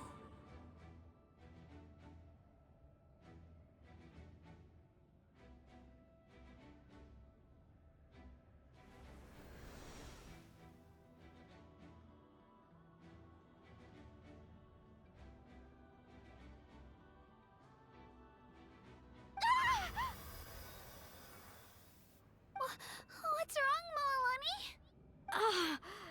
So many memories. My brain was just flooded with everything he once knew. So that's what happened. What do you mean? Did you just figure something out? 500 years ago, they foresaw the very crisis we're facing now. Efforts to save Natlan started all the way back then. We can go over the details once we get back. We shouldn't linger here longer than we have to. I know bits and pieces, but I had no idea Mualani was also part of the plan. This sounds like something that's going to need a lot of explaining. Let's focus on saving the Wyatt first.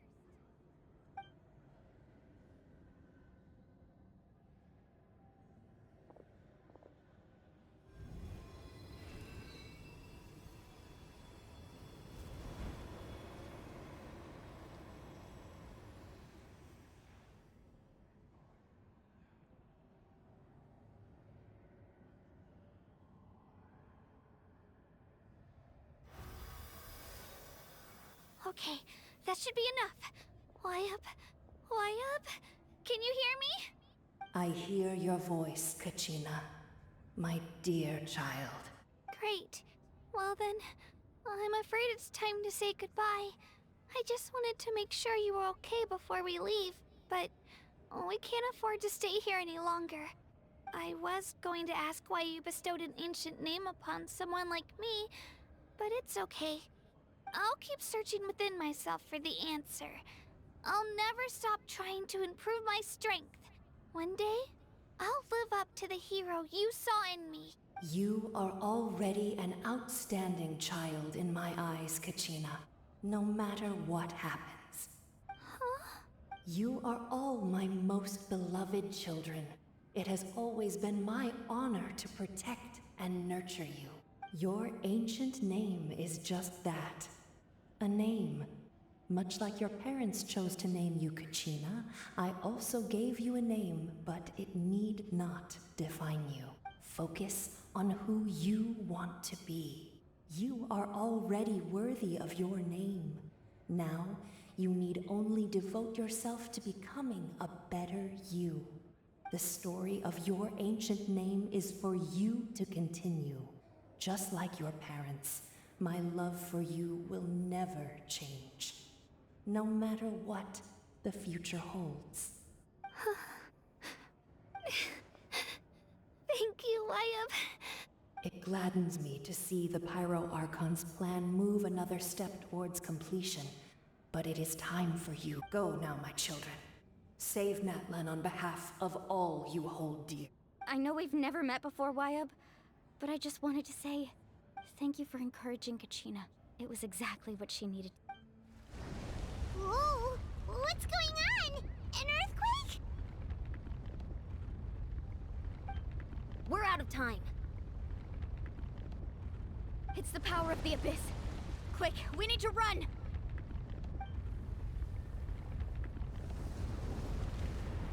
It's a Sealy! The Sealy opened the way for us!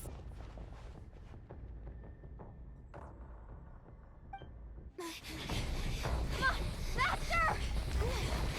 We'll never make it!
You've done well. Now come home.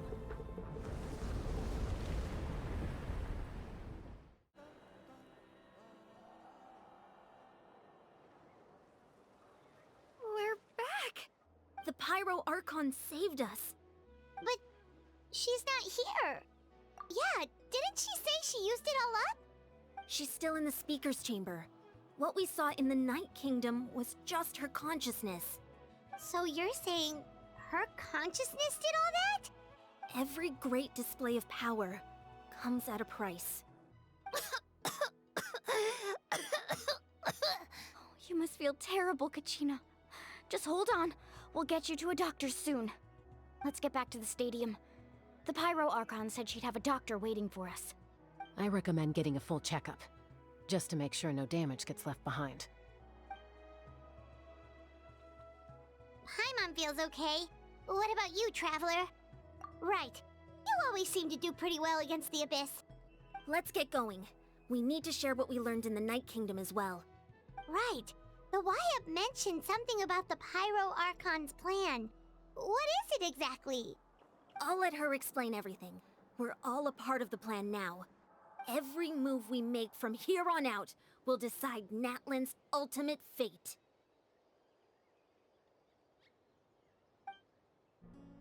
Huh. There's a lot less stuff here than before. It's good to see you all here in one piece. I know you must have a lot of questions, but let Koichi check you over first. It's best not to let any lingering effects of the Abyss go untreated. Thank goodness you made it back. I came here as soon as the Pyro Archon told me about your plan. Take a seat, everybody. I'll examine you one by one. All right, that should do it for now. But just to be safe, I'll perform another checkup in a couple of days. I have to say, though, I've never seen anyone react to the Abyss like you, Traveler. It's like you're completely immune to its power. She's always been special like that. She can even purify its power. Wait, now that you mention it, Paimon doesn't think she's affected either. Given the current situation, that ability will likely play a great role in the events to come. Of course. I still have patients to see, so I'll head out. Thank you, Koichi. All right, all right. We might not see eye to eye, but we both had good intentions. Just give it time. I'm sure we'll figure things out between us one day. Yeah. All right. There's so much to discuss, I don't even know where to begin. You've seen it for yourselves now. The devastation in the Night Kingdom. I'll get straight to the point. Natlan is on the verge of destruction. It's very possible our nation has less than a year before total devastation. Huh? No. That can't be true, can it? That's right. But I've only ever disclosed that fact to the handful of people working with me to save this nation.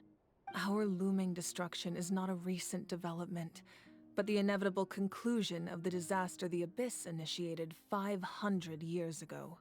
Mualani told us a little bit about that. 500 years ago, all the nations of Teyvat were invaded by the Abyss. Unlike the other nations, Natlan never had stable and deep-rooted ley lines, so we suffered the worst of the invasion. The battle against the Abyss was exceedingly long and brutal. In the end, victory came at the cost of our civilization and countless lives. Even then, it took centuries of solving the disasters caused by the Abyss to finally achieve the peace we know today. And still, this is but a superficial victory. The forces of the Abyss have merely been driven back underground. Their threat to Natlan remains as real as ever. I'd never have guessed. The problems plaguing the Night Kingdom are all the more complicated because that realm is essentially functioning as Natlan's ley lines.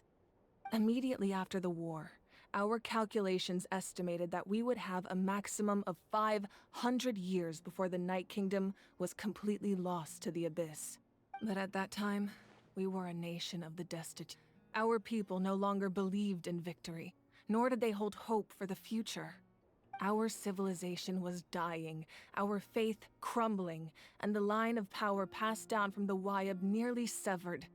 If we didn't bring the nation back together, It would be foolish to even dream of defeating the Abyss in the future. So, the Archon had a long and involved discussion with the heroes of each tribe, and finally came up with a 500-year-long plan to save Natlan.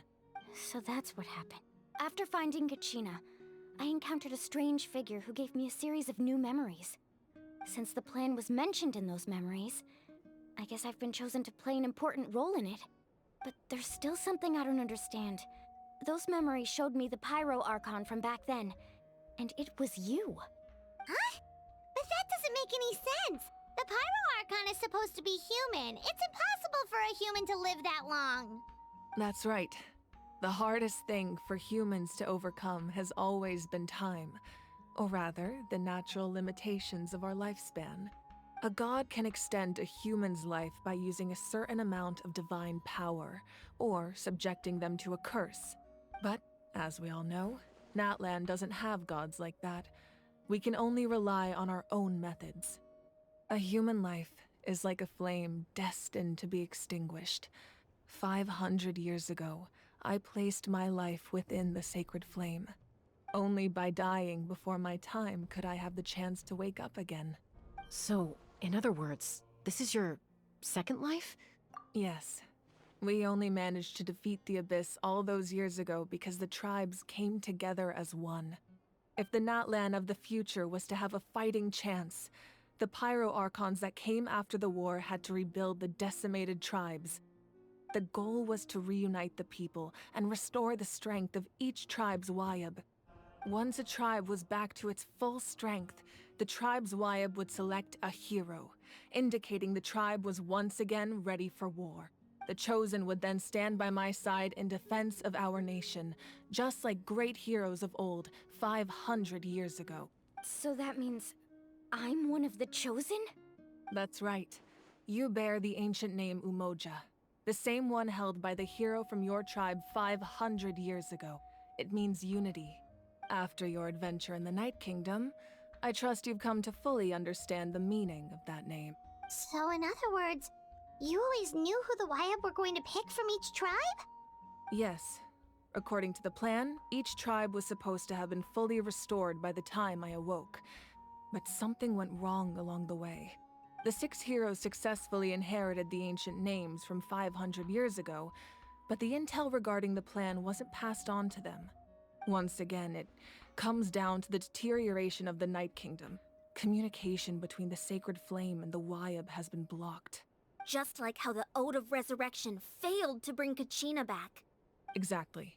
It's just another tactic the Abyss is using against us. The Abyss may not possess intelligence, but its methods certainly aren't easy to counter. If we want to unblock that information from being passed on, my presence alone isn't enough. The ancient name-bearer must establish a greater connection to their name. So, I've tried my best to help them from the sidelines. Currently, Shilonen of the Children of Echoes, Kinich of the Scions of the Canopy, and Iansan of the Collective of Plenty have all been acknowledged by their names. During your adventure, you too earned the acknowledgement of your Wayab, Mualani. In the process, you gained the memories stored within your name. Well, we have less than a year! Yes, but we have no choice. We cannot start the plan until all the heroes have been gathered. That's also why I haven't been able to take action despite the urgency of the situation. But if you knew this whole time, why didn't you just tell me about my role in all this? Wouldn't that make everything go a lot faster? Perhaps, but the opposite could also be true. Knowing your destiny too early could mean failing to realize your full potential. Just like your determination to save Kachina, I hope your commitment to this endeavor comes from your own strength of will, rather than a sense of obligation. So I suppose you're not going to tell us who the final 2 heroes are then? That's right. Their time is yet to come. Putting pressure on them beforehand will only hinder their development. I can only trust in the judgment of the Wayab. I have never believed I could solve this crisis alone. In fact, it was precisely because I chose to trust and rely on others that we managed to get this far. Natlan's salvation lies not in its Archon or any singular individual, but in us all. You're quite perceptive, aren't you? I thought I might get away with avoiding the topic. Huh? All the stuff you stored here before, where did it all go? Even though I sacrificed my power, I still needed a contingency plan to ensure you would make it back from the Night Kingdom. After all, I was the one who allowed you to take that risk, and Mualani has an important role to play in my plan. In addition to their sentimental value, the items I stored here held a much more important purpose: fuel. Fuel? Oh, so back then, that's why you... Yes, the stories embodied by those items are certainly important, but there's an even more significant trait they all share. Every item belonged to a hero of Natlan. Over time, they became imbued with a certain amount of contending fire from being carried in battle. On their own, each item's power is limited, but together, their combined effect can prove quite useful in a dire situation. By burning those items, I was able to activate the contending fire stored within them to open the boundary between the two worlds. It was a rather crude approach, so all their power was depleted in an instant, as you can see. But weren't they all precious treasures? What about their stories? That's exactly why I dragged you all here. No matter what, I never wanted the Pyro Archon to have to use that power. Oh, I'm so sorry. You have nothing to be sorry for. You all deserve my thanks, actually. If you hadn't saved the totem pole, that area of the Night Kingdom would have been forever lost to the Abyss. And then, it would only be a matter of time before the Children of Echoes was met with disaster. Besides, when those heroes entrusted their belongings to me, or the Pyro Archon of their time, it was out of a desire to contribute to Natlan's survival. If they knew those items helped save the present-day heroes of Natlan, they would not mourn their loss. Even when you put it that way, I still feel bad. There's no need. Remember what I told you about time? The people and the events of the past are never truly lost to us. We simply carry them with us in a different form. In that sense, we didn't lose anything at all. If you still have regrets, let them fuel your resolve in the battles to come. Your deeds will become new legends and nurture new forms of power just like the items once stored here. Well, we'd still like to return the favor. Well, if that's the case, just treat me to a drink sometime. Now that Kachina has returned, we can finally hold the victory feast and celebrate your team's triumph in the Night Warden Wars. And we could all use the rest, that's for sure. Plus, you'll be able to silence everyone who doubted you once and for all, Kachina. Still, now that I know the danger we're facing, having a victory feast doesn't feel right. Try not to let it get to you. It's important to stay calm. Worrying about it will only affect your judgment. All right, you should head out. I'll join you in a bit.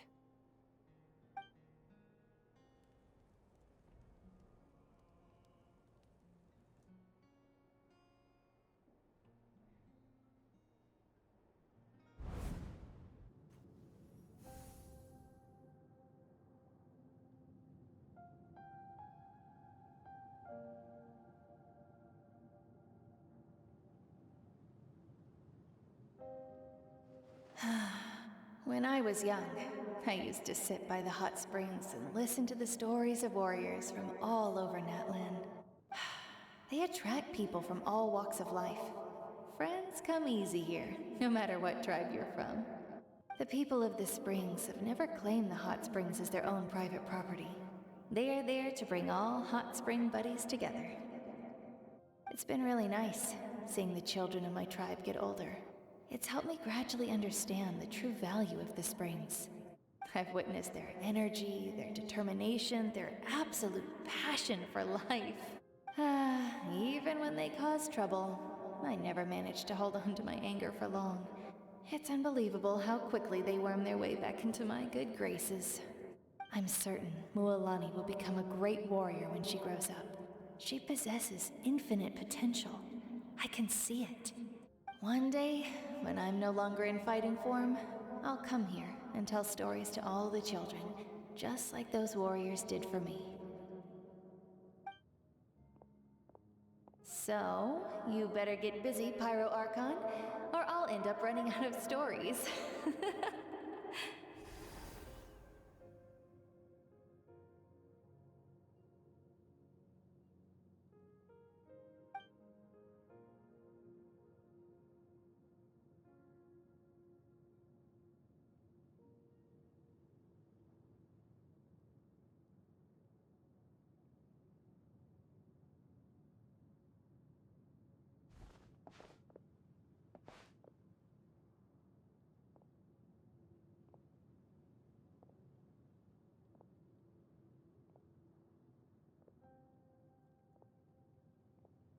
Our nation is engulfed in darkness. Our tribes stand divided, and yet you promise victory in the distant future. The Abyss is a cunning enemy, one that I faced in battle many times. Were that not the case, I would never understand exercising this degree of caution.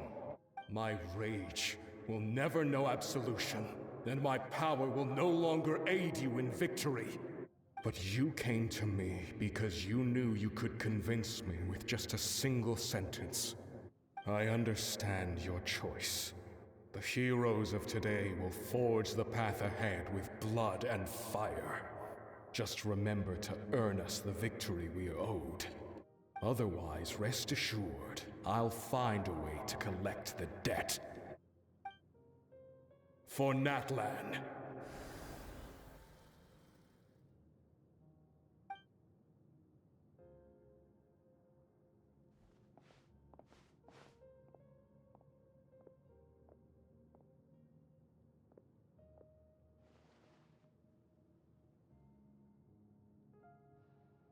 So, you're gonna head 500 years in the future to serve as the Pyro Archon again?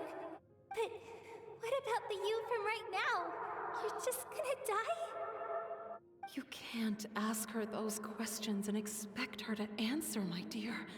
The decision is hers to make, and she deserves our support. We will do everything we can to rebuild the tribes. Don't you worry. Even across time, we will all do our part to fight for Natlan's future. Yeah, Mom's right. We'll always believe in you, sis. Oh, seriously though, Dad should be here. Where is he? I imagine he didn't know what to say, so he chose not to come at all. Don't take it to heart, my dear. That's just who he is.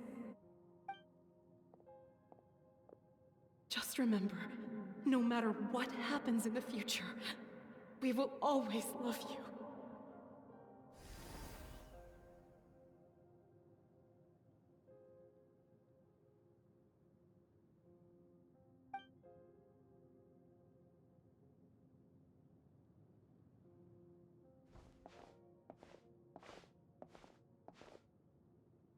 I'll come find you one day.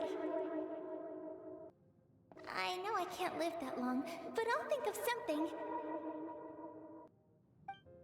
There has to be a way for us to meet again one day. If there's an answer out there somewhere, I'm gonna find it. So, don't forget about me.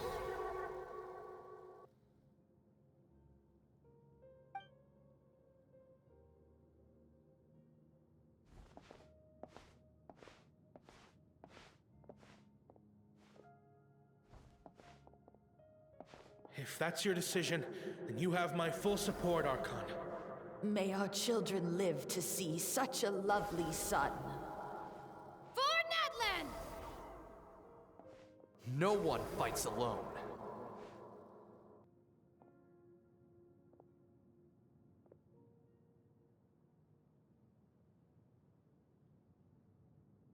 The rules are my legacy. They shall grant us the strength to overcome the next tragedy. War forged the 6 tribes, taught us how to fight, instilled in us what it means to love. Who will be the one to bring this to an end?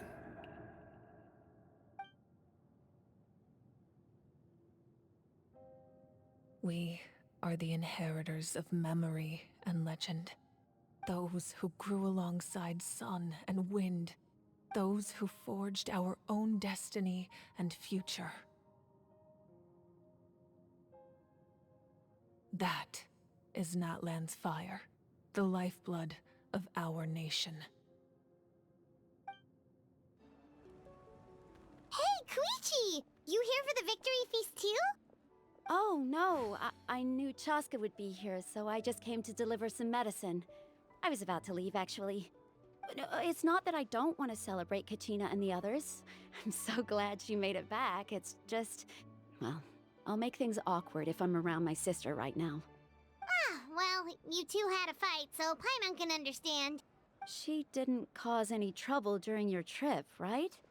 Yeah, she was super helpful. She gave us a lot of useful information about the Abyss. That's good. That's all I needed to know. Is there a reason you asked? You were pretty outspoken when we first met, but now it's like you're holding something back. Maybe it seemed unreasonable, picking that fight with her before you left, but I did it for a reason. Her impulse to fight is extremely strong. Her mental strength helps her rein it in, but she still loses control sometimes. I had no idea what you might face in the Night Kingdom, so I didn't want to take any chances. So what you're saying is... Okay, so maybe it sounds a little stupid, but it works pretty well. It helps her keep her cool for a little while, at least.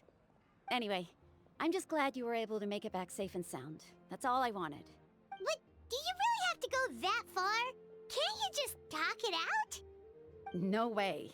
Chaska never opens up about her own pain, especially to her family. She can't learn about this, or it'll be even harder to help her. I appreciate the understanding, and don't worry. I'll find a way to help her ease this burden. Anyway, I need to get going. Enjoy the celebration. Oh, and if you ever need a doctor, you know who to find. Huh. Who would have thought there was a deeper reason behind their arguing? In the end, it's all the Abyss's fault. Paimon's had enough of them.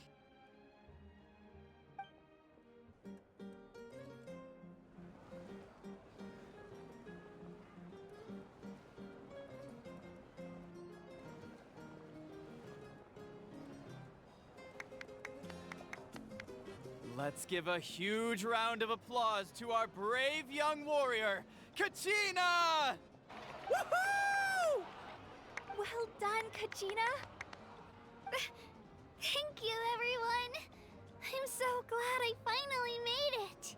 I always knew you could do it. With so much potential at your age, you have a great future ahead of you. You're one to talk. Don't think I didn't know you were the first person to abandon your team. I'll be dealing with you when we get back. I had no choice. My friend invited me. I couldn't just say no. Oh, really? So you weren't just trying to get ahead in the first round? I wasn't, I swear. I just happened to find that bearer injured in the wild, so I stopped to bandage his wounds. When he insisted on repaying the favor, what was I supposed to do?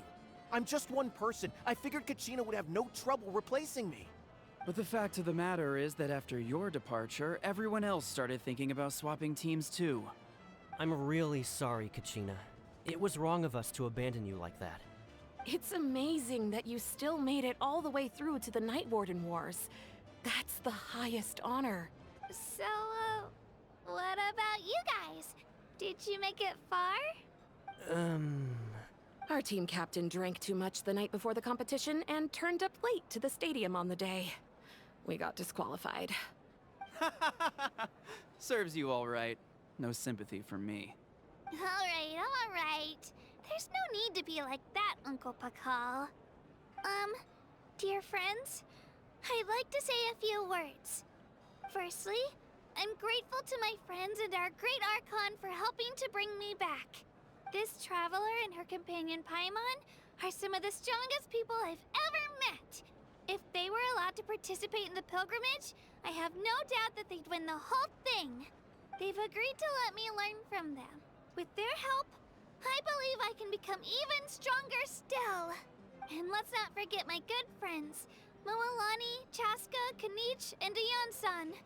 They all helped the Traveler and Paimon figure out a way to bring me back from the Night Kingdom.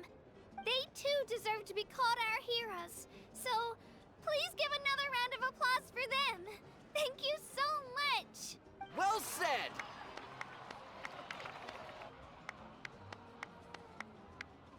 I'll drink to that. How does it feel being a hero, Kachina? To be honest, it's a bit overwhelming. It all just feels so surreal.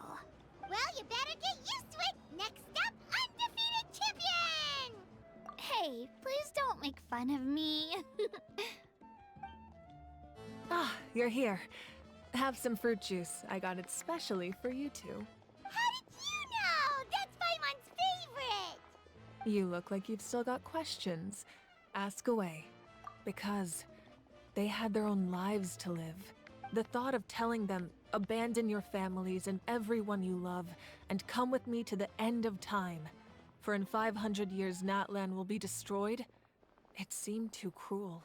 You could just as easily point out that everything in this world would come to an end eventually, but life is short, and beyond a point it just doesn't seem real. Imagine if I said, let's leave right now, and go save the sun because it'll flame out in a few million years. It would sound quite ridiculous. I couldn't make them shoulder that burden with me. Besides, every generation will have its heroes, this one included. The plan could still work without them. Or, of course, without me. But since I was the one who came up with the plan, I felt duty-bound to see it through to the end. Paimon's suddenly remembering that portrait in your room. Was that your family from back then? Yes, it was. So when you asked me who my sister grew up to be, the truth is that very little information survives. From what I've been able to piece together, I can conclude with a reasonable degree of confidence that she ended up as an architect and artist. She played an instrumental role in rebuilding the scions of the Canopy tribe, designing and building many houses. But of course, none of her buildings are around anymore. Still, it was an impressive achievement, and I'm very proud of her. You feel loss keenly. It seems to stir up feelings of regret in you, but this is something I have long since come to terms with. This is a war, and there can be no war without loss. I am already far more fortunate than those who lost their lives to the Abyss. The people of Natlan look to me as their Archon, and the weight of their expectations is mine to bear.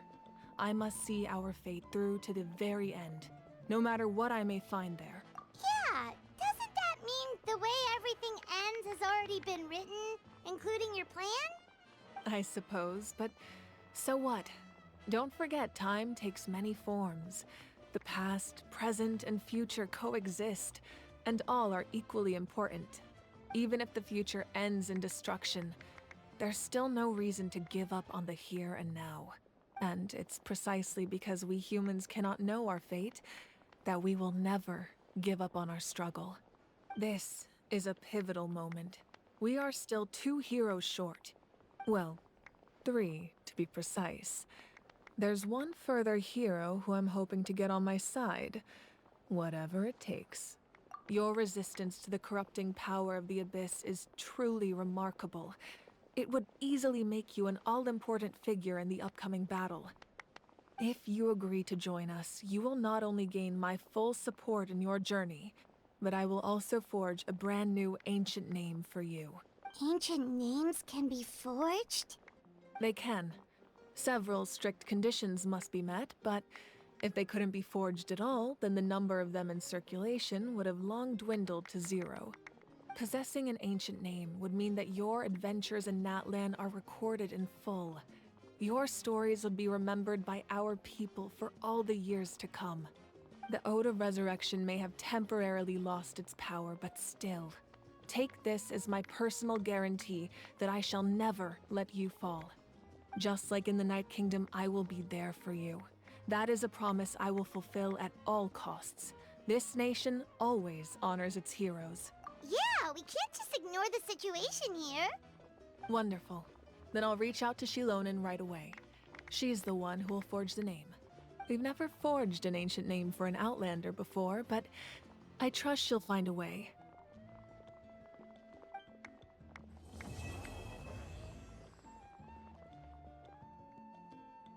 My lord, we've received word that the Pyro Archon has lost much of her power. Although your injury complicates things, this is most certainly the opportune time to seize the Gnosis. Victory and defeat are rules, not outcomes. I have never taken advantage of an opponent in a time of weakness, and I don't intend to start now. As for you, I must confess, I did not expect that little trick of yours to save the day. No matter how dense the fog, as long as the sun remains, we cannot turn day into night. She could have dispelled it.